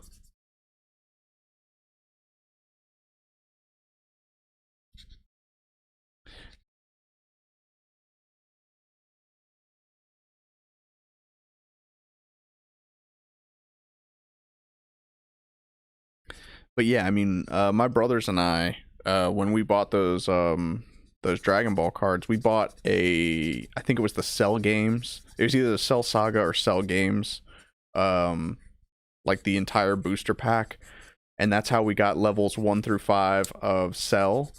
We got levels 1 through 4 of Android 17 and 18, levels 1 through 3 of Android 19 and 20. We didn't get any Android 16, surprisingly. But yeah, I mean, we got pretty much all of the character cards, and we got a decent bit of like all of the custom attacks. But it was kind of shitty that there were certain, like, there were certain cards that you needed in order to make an Android deck work. Like, you needed to have the car. I don't know.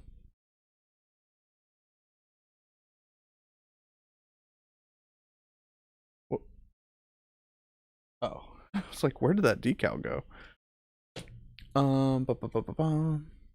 Because you get people putting it on bidding and no one replies. So yeah, it's...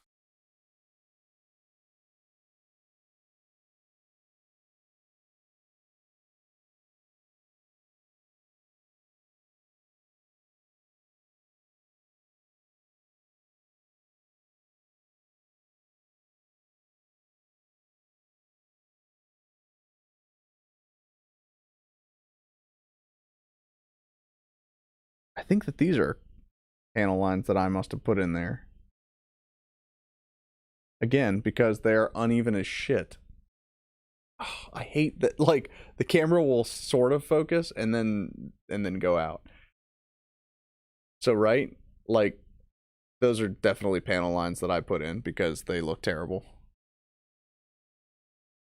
Yu-Gi-Oh cards hold their value way better than Magic cards. Yes. That's true.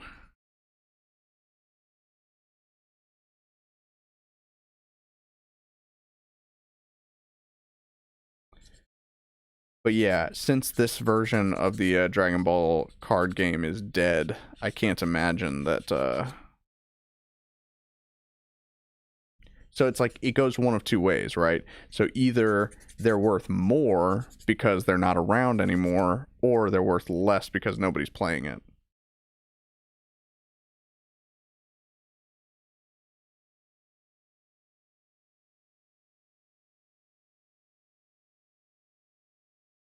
Doing some wet sanding here.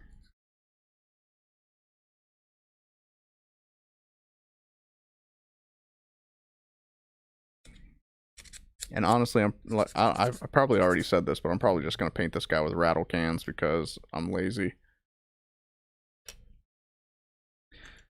And I'm thinking I might try to do like a slate gray, like an off gray, and like a blue chest piece. See what it looks like. I don't know.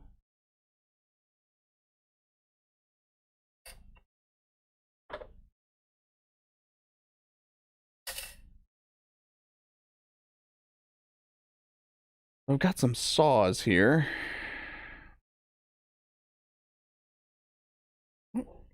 Dogs are barking.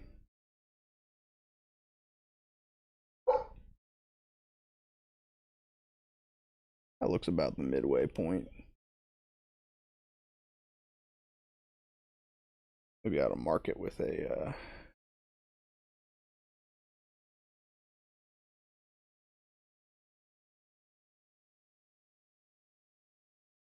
all right. Show me the back of the card so I can get a lock on what version it is. Yeah.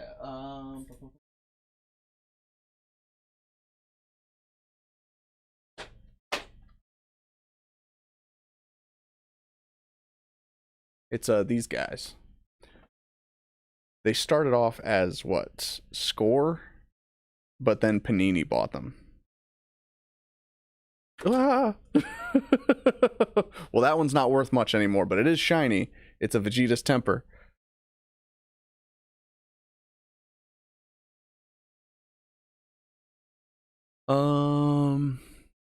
Yes, it is the CCG. Yeah, Kalos, that sounds pretty sweet. There was a guy online that I saw that he did basically kind of what I want to do with this, where he did a spray primer on a Thunderbolt GM, and then he dry brushed the paint on it, the paint layer, and it looked fantastic. It was probably the best hand painted kit that I've ever seen.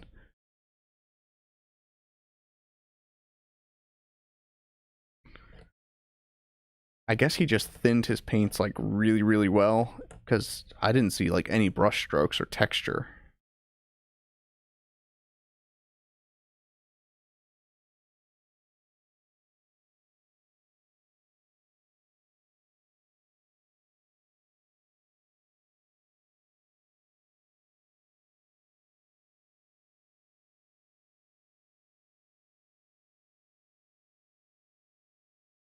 Man, these saws are badass. Things almost all the way through.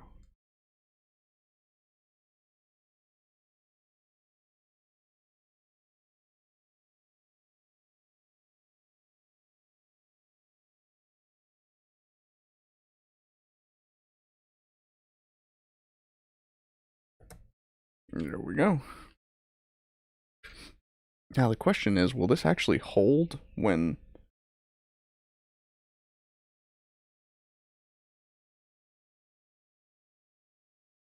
Yeah. Yeah, that'll be fine.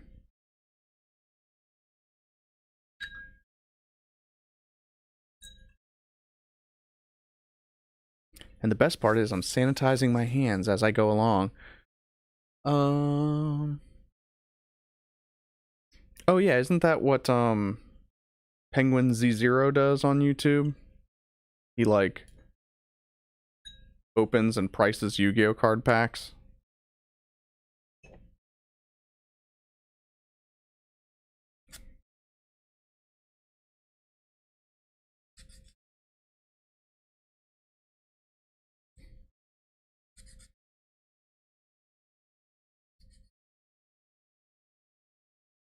Just can't do decals because I don't have a matte medium and suck at decals.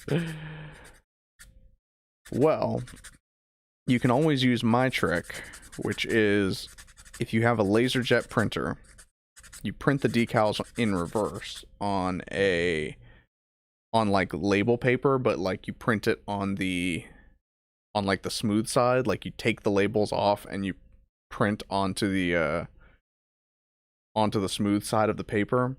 And then what you do is you put like Mod Podge or glue onto whatever you're trying to put the decal onto, and then lay it on top and rub it on. It like I said, it does decent results.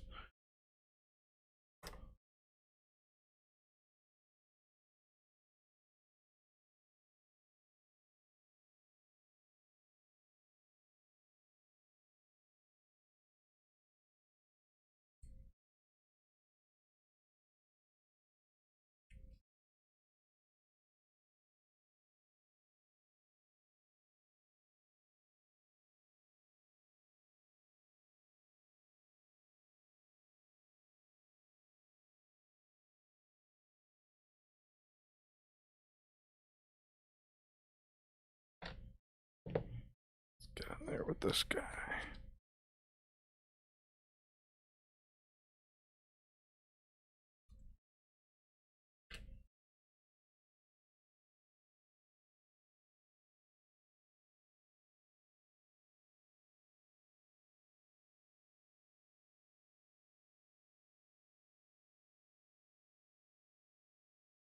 Oh man, there's like all kinds of gunk in this thing.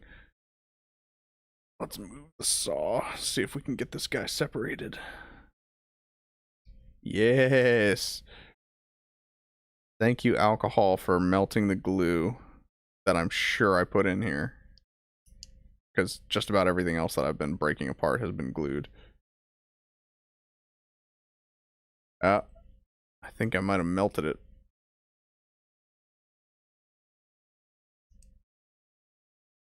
That's okay, because I will glue it back together.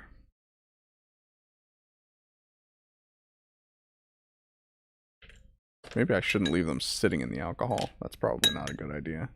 Not a good look. Got some leftover decals from an Airfix kit. Oh, yeah. Yeah, that would be awesome. Let's...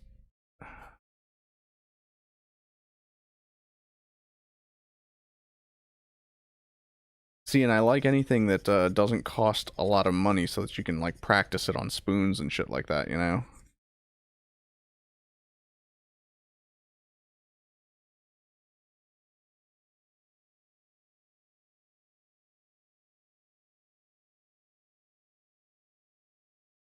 Oh, yeah.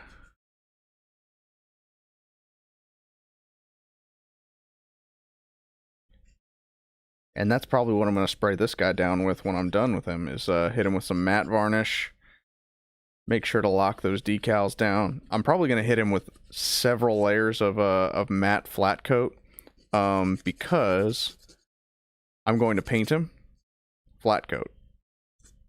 Decals and panel line. Another flat coat. Then the weathering, and then a final flat coat.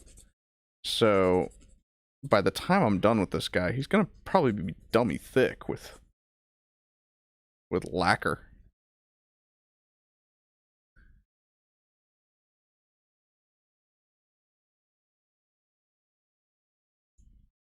I think it was like Mecha Gaikotsu that put 100 layers of flat coat, or I think he used a different top coat. I think he was using like a gloss, but still did like 100 layers of gloss top coat on a kit.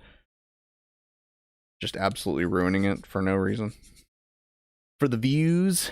I did it for the views, bruh.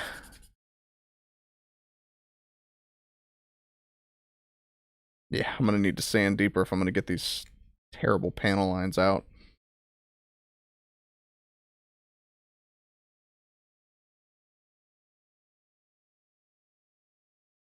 Onion Jim.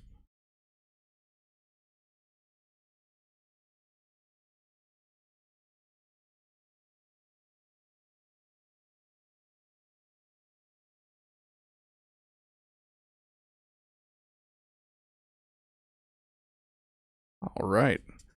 This is starting to look pretty clean now.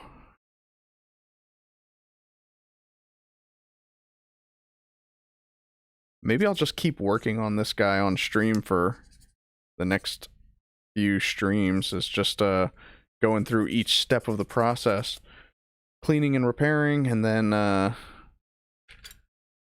don't know if I'm gonna try and scribe more panel lines. Obviously, I suck at it.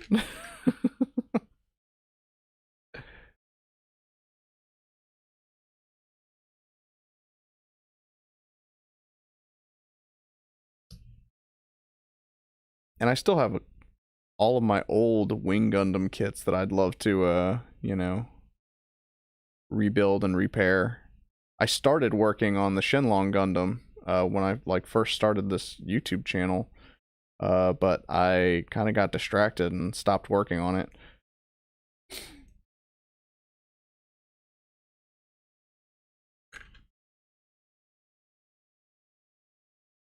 All right.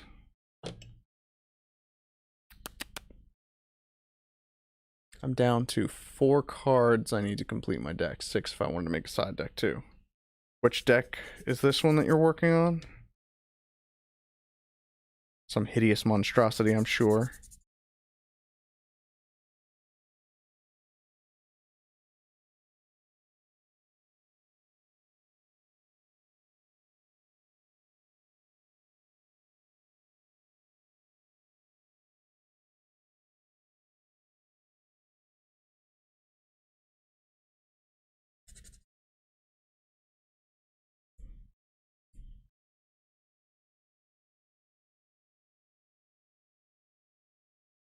Oh, those are still the trains, eh?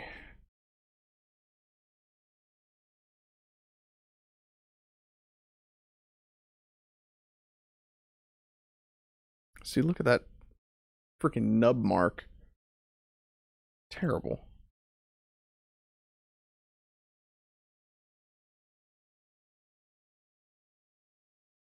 What is wrong with me? Well, I don't do that anymore. So, don't posthumously hate me for the terrible mistakes I made with Gunpla in the past. Skull serpents. No, fuck your blue eyes. Play Silent Magician.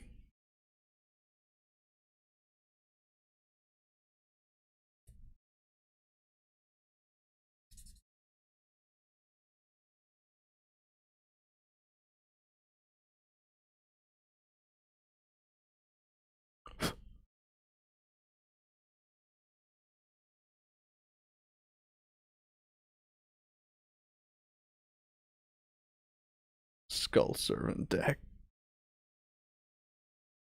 You all have got to be kidding me.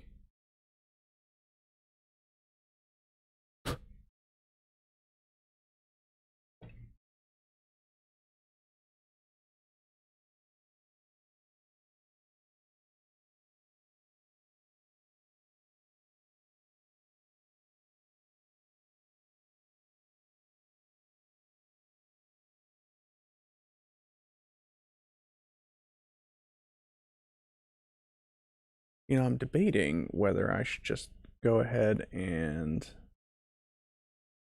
I mean, do you guys like this overhead view, or do you think it would be better if I went with the little side camera over here? Or is the side camera just getting in the way? Because I can nuke the side camera if you want. Um,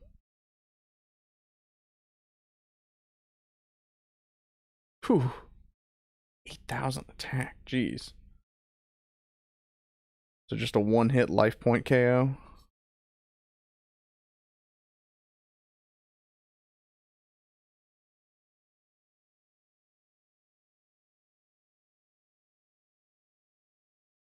Suppose it would help if I'm like in both views at the same time, right?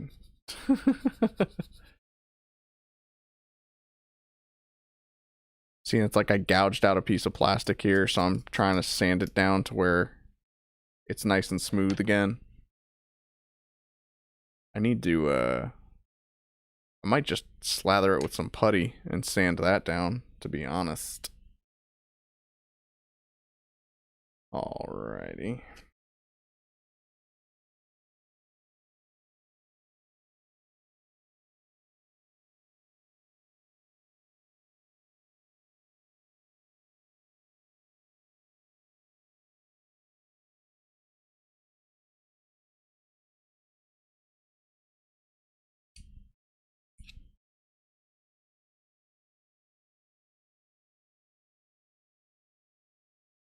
It makes me sad that that's the only way that they were able to make certain like early generation Yu-Gi-Oh cards worth a damn is like, oh, we're going to make another version of it that just gets stronger when there's a bunch of them in the graveyard.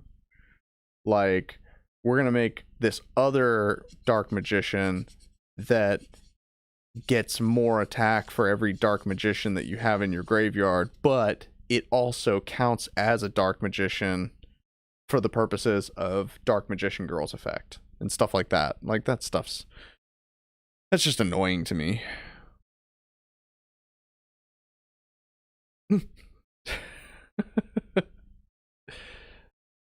Yeah, exactly.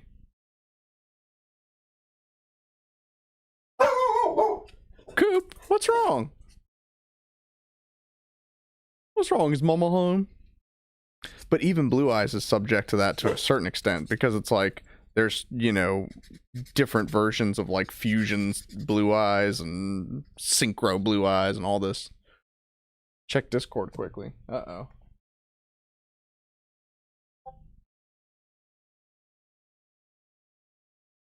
Did I miss something?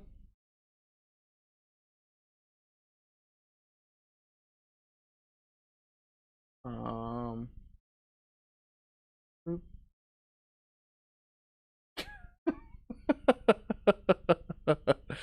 I hate you. Decoy dragon.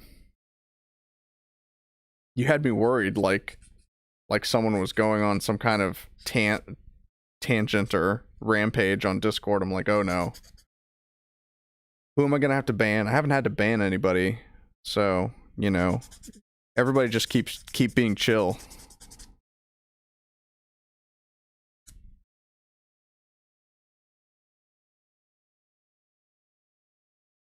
The Gate Guardian. It's like I don't even really want Gate Guardian. I just want the Kazagen. Kazagen. That was the best one for me.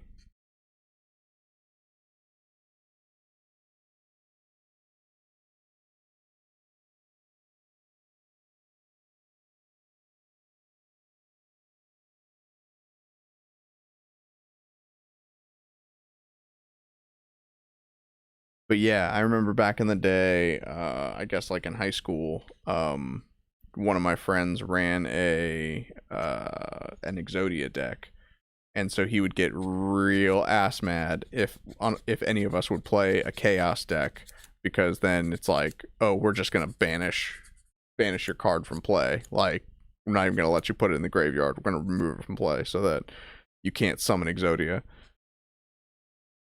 Even then, he still won most of the time.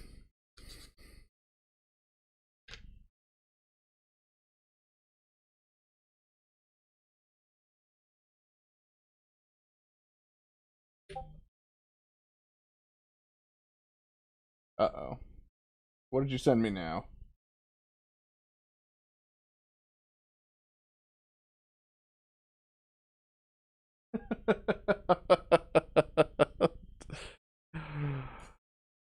Oh man, I need to just set up media share on my streams so that people can actually see what you're sending me. Lava Golem. Um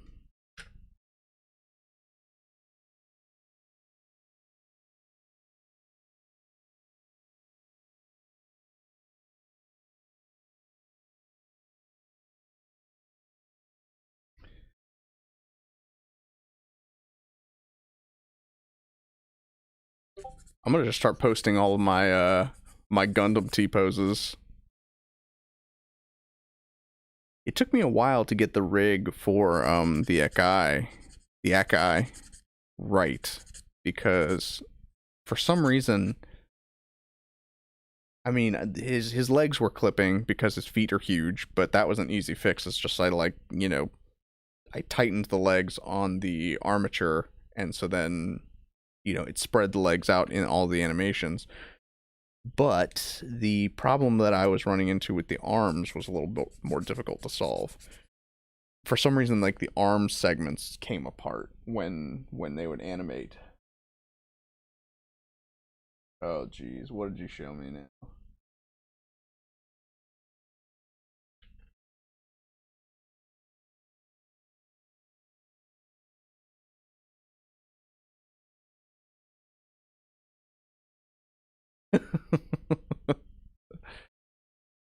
uh, exactly. Card destruction. Fuck your Exodia deck. I said fuck your Exodia deck.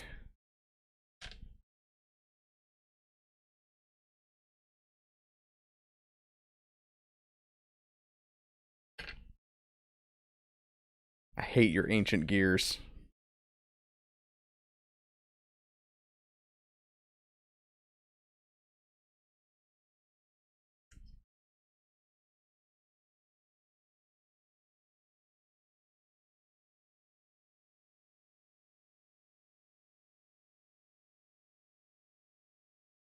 I need to turn the camera on Coop. He's being such a good boy.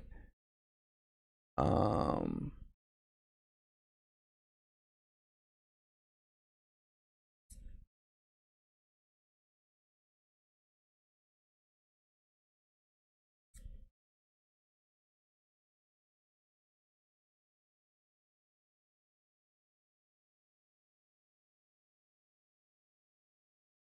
there we go.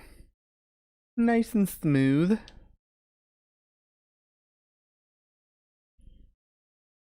Yeah, these all have to be panel lines that I put in after the fact.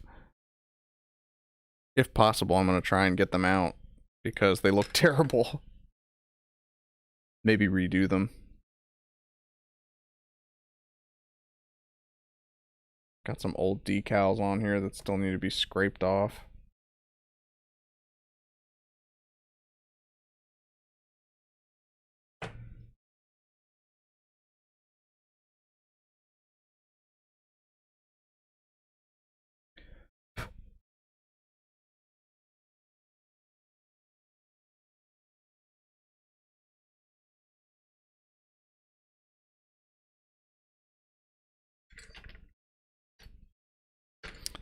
I mean, there was probably a cleaner and more orderly way that I could do this, but let's face it, clean and orderly is not exactly my style.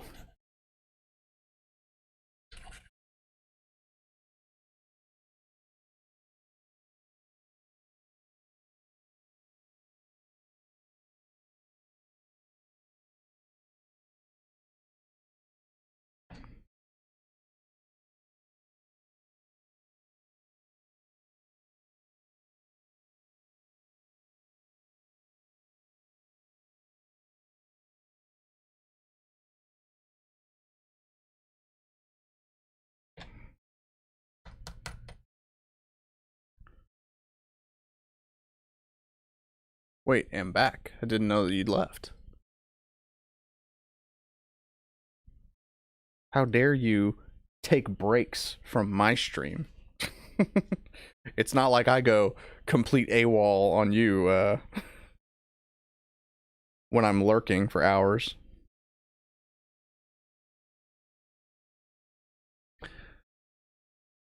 Oh yeah. I'm actually probably gonna have to take off and let the dogs out myself. And then it is date night with Mrs. Hatter.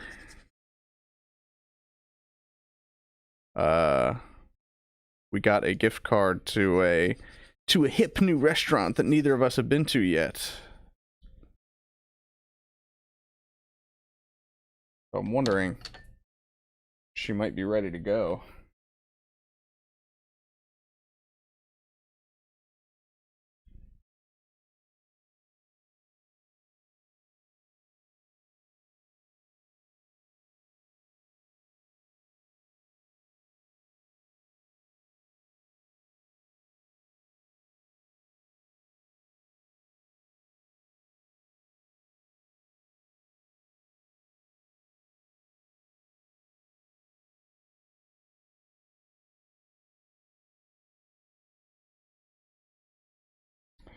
All right. You had me a food. Hey, what's going on, PN? Welcome to the stream. No, we're going to be going out. I think. I don't think it's too fancy of a place to order in from, I think. But we'll find out. I don't know. Like I said, I've never been to this place, never had their food, but the Rona. Nah, it's cool. My wife's been vaccinated. And you know, we have pretty light restrictions where we are. Not as bad as some other places around the country. It's not great, but I just realized that there are two T's to your name, always read as Midnight Hater. Well, I am a hater. Let's be honest. I'm a salty old man.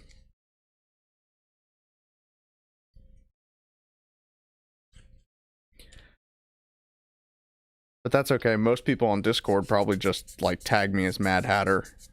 I think that's happened a lot more recently too.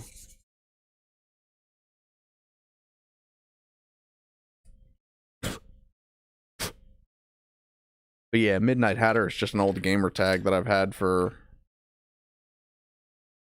well, I mean, over a decade.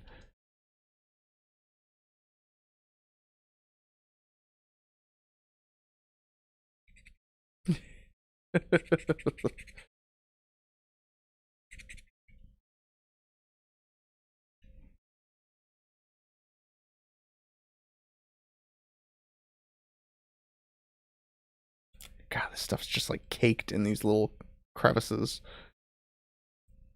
Like I said, never ever use walnut ink for anything that isn't paper.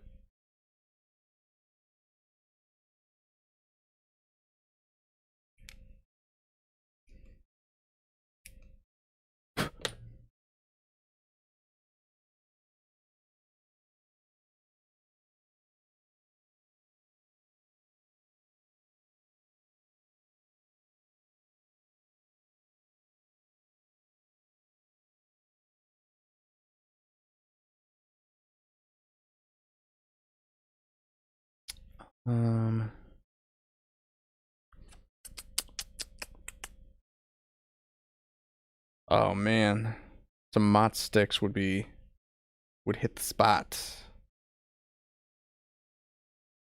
But the place that we're going is actually a Chinese place, so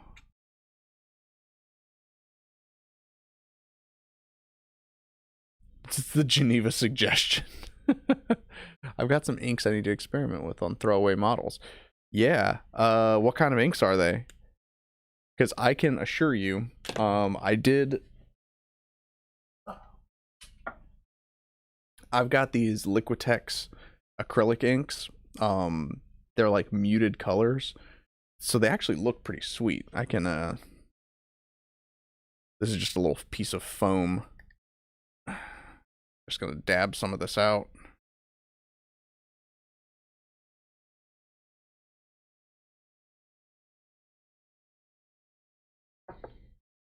So let's see if I get it in this camera angle. Let's just use one of these.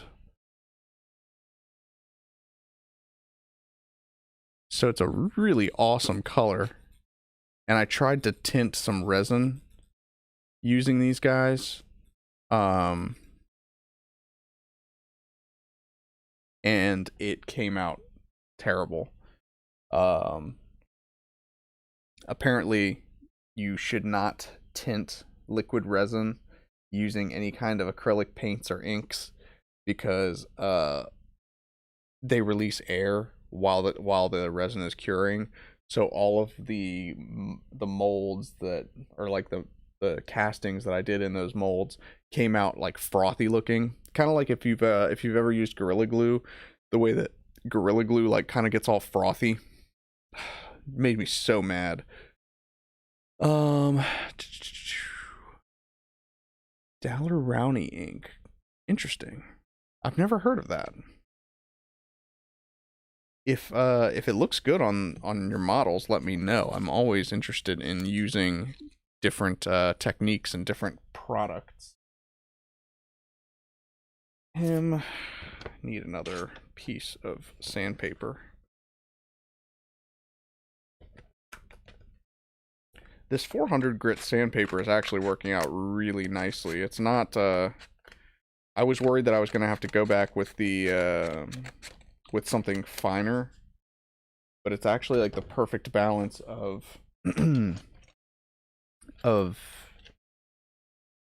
it's gritty enough that it's pulling off all of this stuff, but it's fine enough that it's not leaving a streaky surface. You shouldn't tint them at all. What? Nah, you're crazy. You kind of have to, honestly. So these guys, actually, these were tinted with, what did I tint this with? I think that this was a white acrylic paint. But this mold sits open. So so this is the mold that I use for that. And apparently alcohol inks you can tint resin with really easily. But yeah, because this mold sits open air, the bubbles can escape. But the other mold that I did is a 2-part mold, so the bubbles got trapped inside. But this is like a really slow curing resin anyway. I've got 2 resins that I've been working with for my miniature adventures. Smooth Cast, which I would love to make this work because it has a 10-minute cure time. So I can make a lot of minis really quick if I do this. This has like an 8-hour cure time. And so, but it does cure like crystal clear, which is kind of cool. So I might use that for effect parts if I want to copy. Actually, you know what I might do is I might copy like some of the clear visor effect parts from another kit for this guy. That way he has that nice clear visor. Without friction, force of will.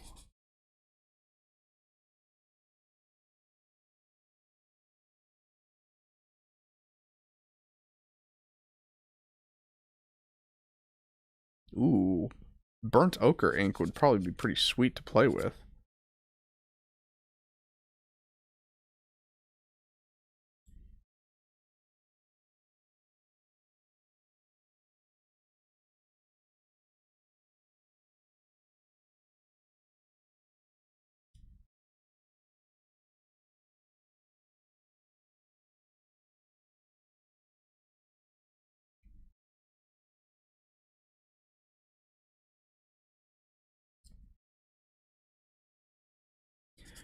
But yeah, if I can get that tinting process to work too, it'll also reduce the amount of layers of reduce the number of layers of paint that I will have to apply to finished miniatures.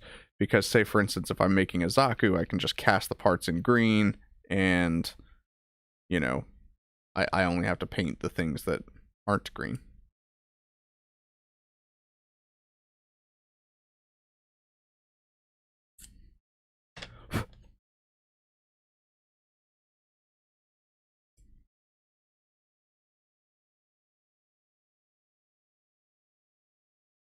Oh yeah, exactly.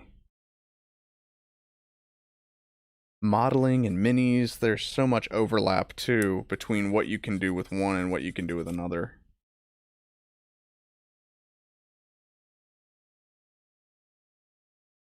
Ah,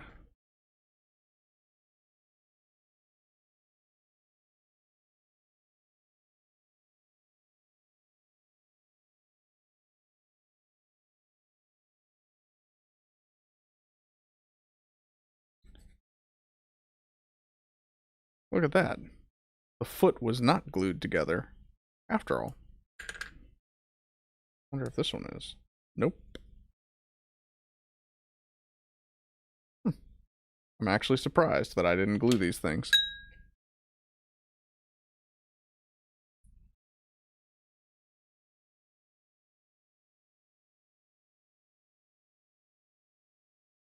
Maybe I did glue this one, because it's offering a little bit of resistance when I'm trying to split it. And I don't want to put too much pressure on him.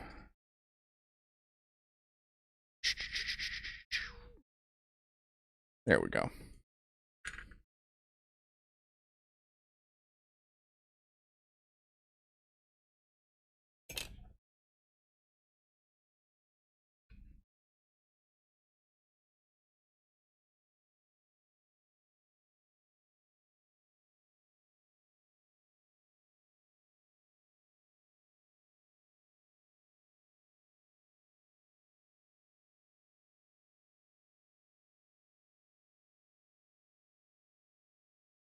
See, and I was testing some of my random ink washes on this mini. Because like I love these Gundam miniatures, but like, the colors on them pop a little too much. They're a little too animated. So I'm trying to kind of dull them down to get that more gritty Warhammer look. Custom weapons for the Hangar Bay Customs. Do tell.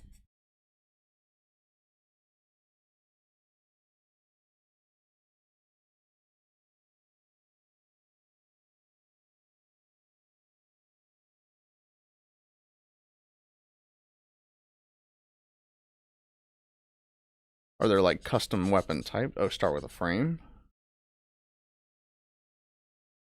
So is that just like a template weapon? Like, oh, I'm gonna start with the bazooka and then make a custom.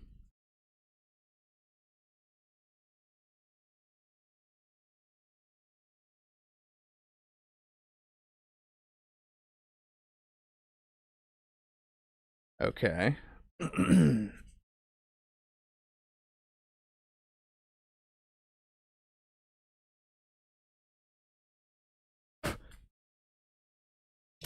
Oh man.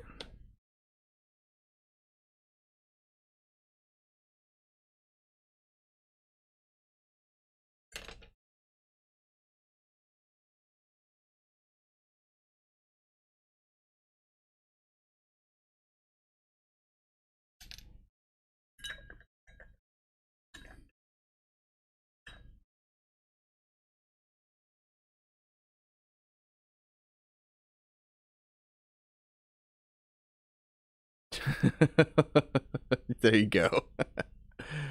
So melee frame would make beam sabers, heat axes. Launcher frame would be the bazooka. I realize that I keep like slouching, so this camera's not even like getting me in frame. That's probably a little better. Except now it's crooked.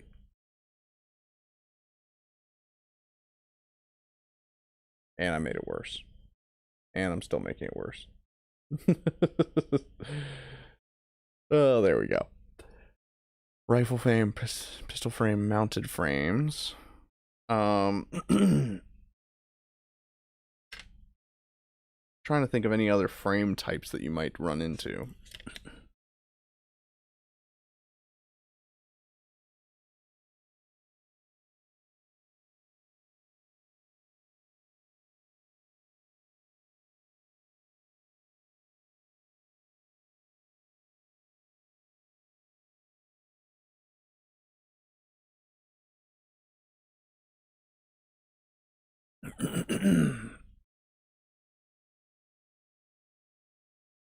Oh, that's a good one.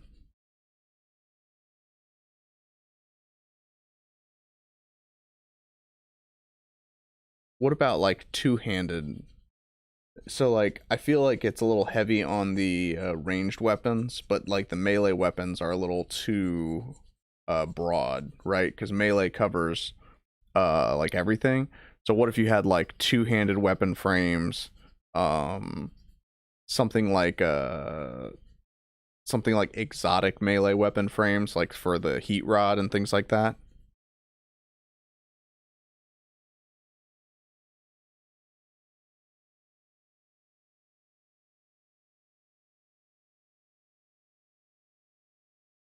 Because like I don't think it's fair that obviously you can have a rifle and you would have to have a custom frame for that, but then like someone could say like, oh well, I'm gonna make a javelin and a heat axe. Yeah, heavy frame. There you go.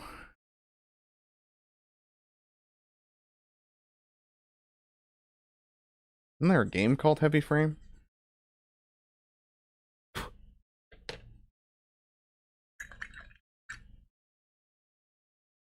Trying to get rid of these old panel lines that I did.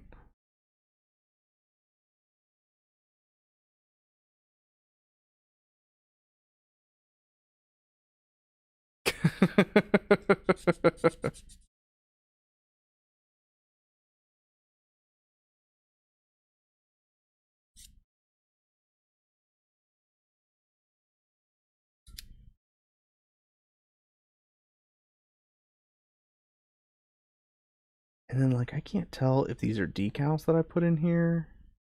They have to be. Like let's give him a little soak here.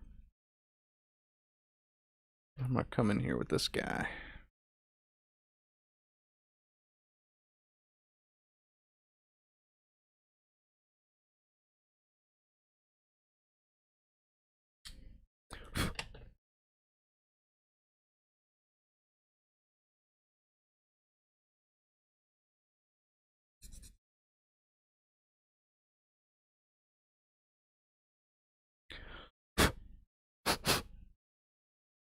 Yeah, that looks a lot better.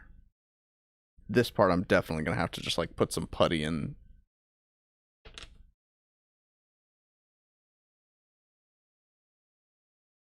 Corrosive and incendiary. Yeah, I like that. See, I didn't have a good word to replace acid, but corrosive is awesome. Because, like, acid damage doesn't make a lot of sense in Gundam terminology, right? But corrosion damage, that's cool.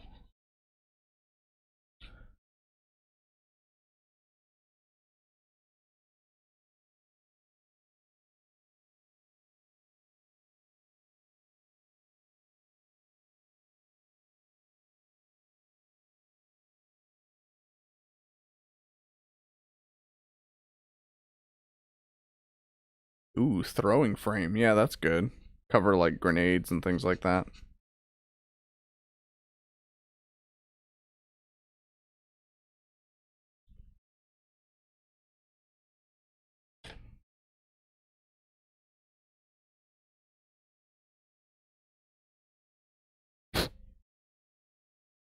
So, I wonder if I can sort of reinforce the,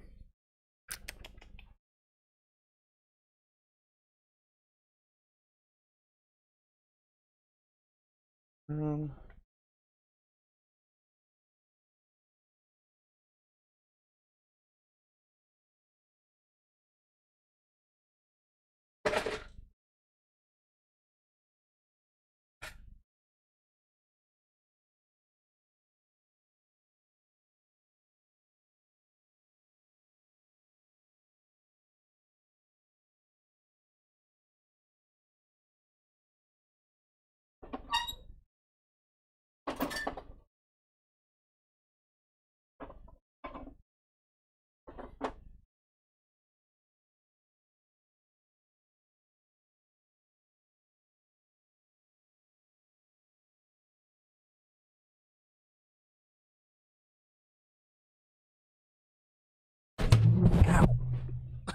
Oh, my knee. Ugh.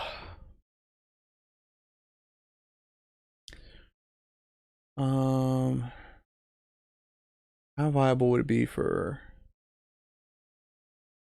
I mean, I don't know if it would be an advisable technique, but I suppose you could do it.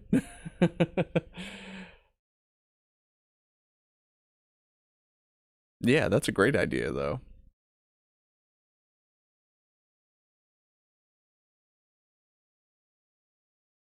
So what do you guys think of me adding, like a weapons rack and like little missile pod here to this kit?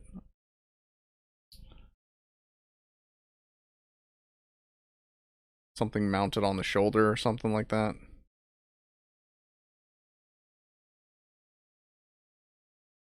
I think it could work.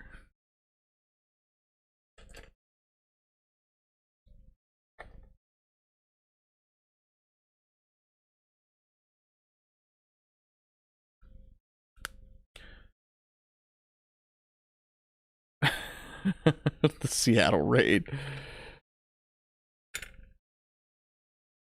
But you really shouldn't throw your allies.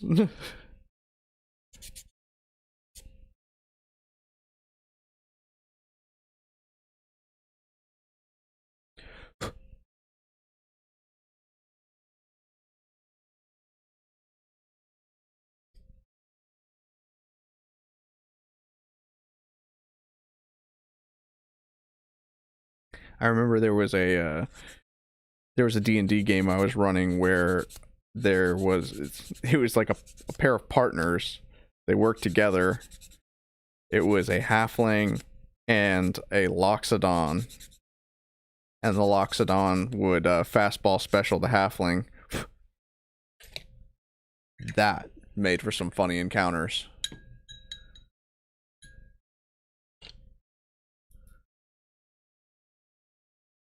Mounted on the back.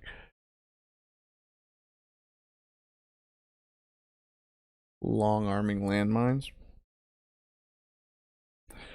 Well, and I do have I have like some of those Bandai like backpack kits, you know, like the Baldin arms and like the frame arms, the Gunpla battle arms, you know, all that stuff. So I do have ways of mounting it onto the backpack.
Could make a trap frame specifically for mine, sensors, and other traps, or merge them under it. Yeah, I mean, but then at that point are you discussing weapons, or are you discussing like items and like consumables? I guess technically you could use the same crafting mechanic to create those, but they do have different applications, right?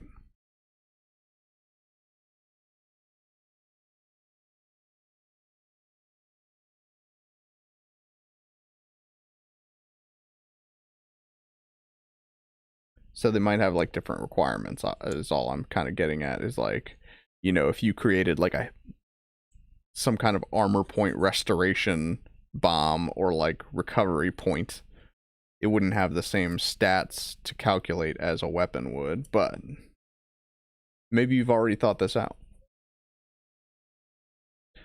I don't want to overcomplicate it either. Which is why I'm not like, it should be this way, it should be that way. Like, no, I trust you.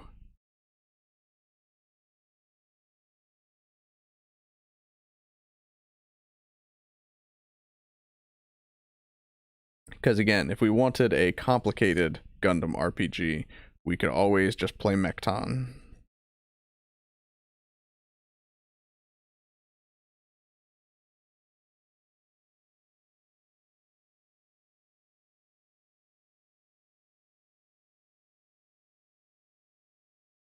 Oh, welcome back, Ash.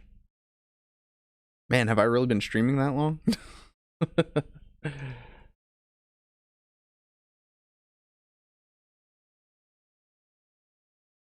Again, I'm trying to make up for the fact that I didn't put a video out this week because I'm really ashamed of myself for ruining that Gundam mini.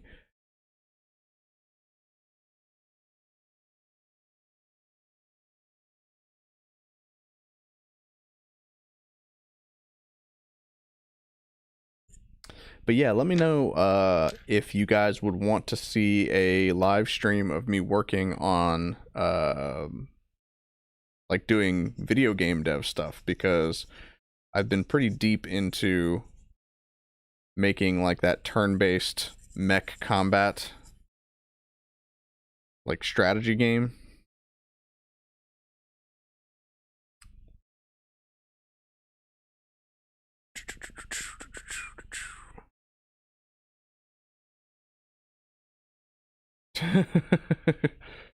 Come on, Pyro, I already know. You better come up with a shield frame.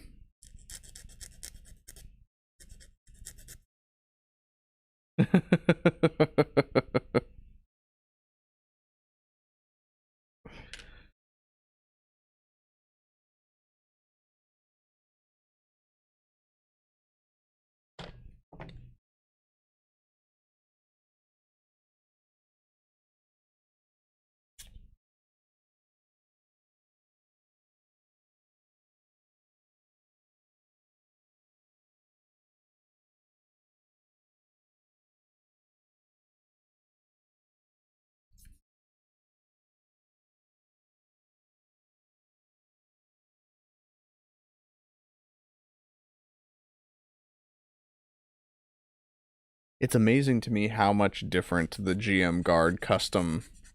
I wasn't going to do a shield frame because I feel that vanilla weapons work just as well. Yeah, that's true. But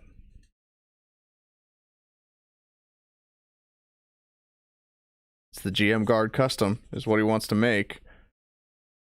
Are you going to tell him no? He can't make the GM Guard custom using your system?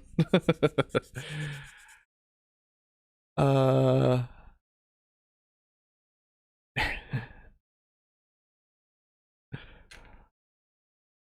Oh, that is awesome. I've never played Red Dead Redemption. Is it really as good as everyone says?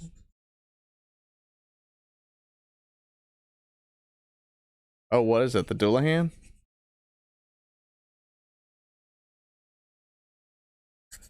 Forgive me for assuming. Oh, so it isn't the GM Guard custom. But it's remarkable to me the difference in performance that the GM Guard is given in different games. Because in GBO2, it's actually viable, but in SD Gundam G Generation Genesis, it is garbage. I would not even assign those to my enemy to fight. Oh, Shiryu.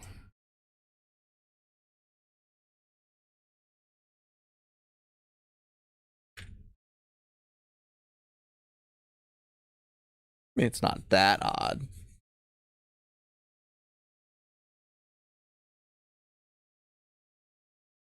Well then, yeah, maybe I need to give Red Dead 2 a shot.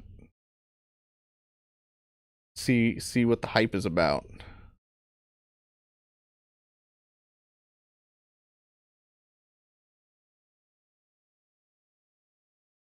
Mounted frame, rapid fire, ballistic damage. Wow, that was quick.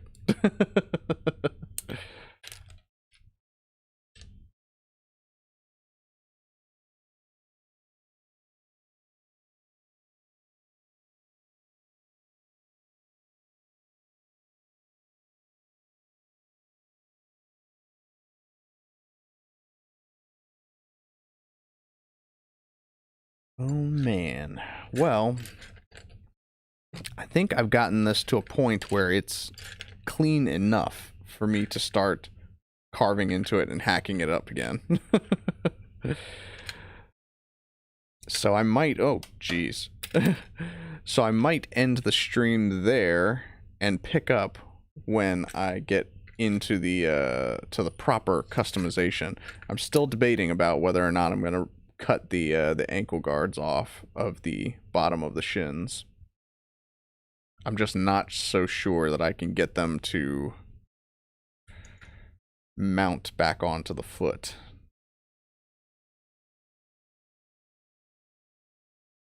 But we'll see. Let's see.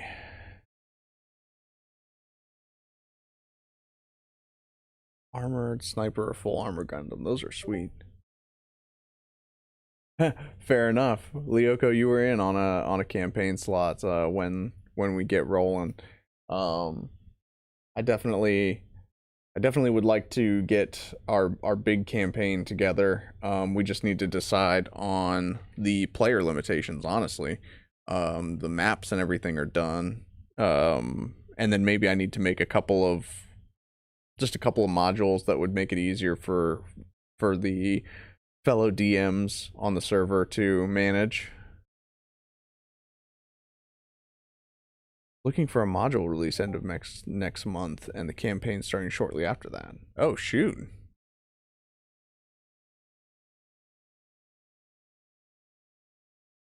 Oh, yeah. Yeah, Lyoko, I saw you post that earlier. I remember there was some discussion about that.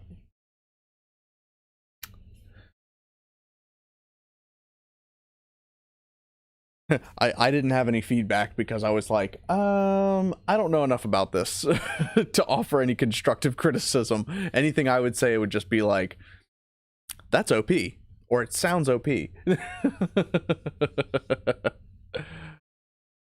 Oh man. Well, I am gonna go and clean up my hands and take the missus out to dinner. I appreciate you guys hanging out with me on a Saturday evening, and I hope you guys had fun just chatting, watching me clean Gundam parts, and hopefully we'll get into some more exciting customization during the next time that I stream this, and you know, we can start actually painting this sucker. Well, I hope you guys have a good rest of your evening, and I will catch up with you all soon. Till then, catch you later.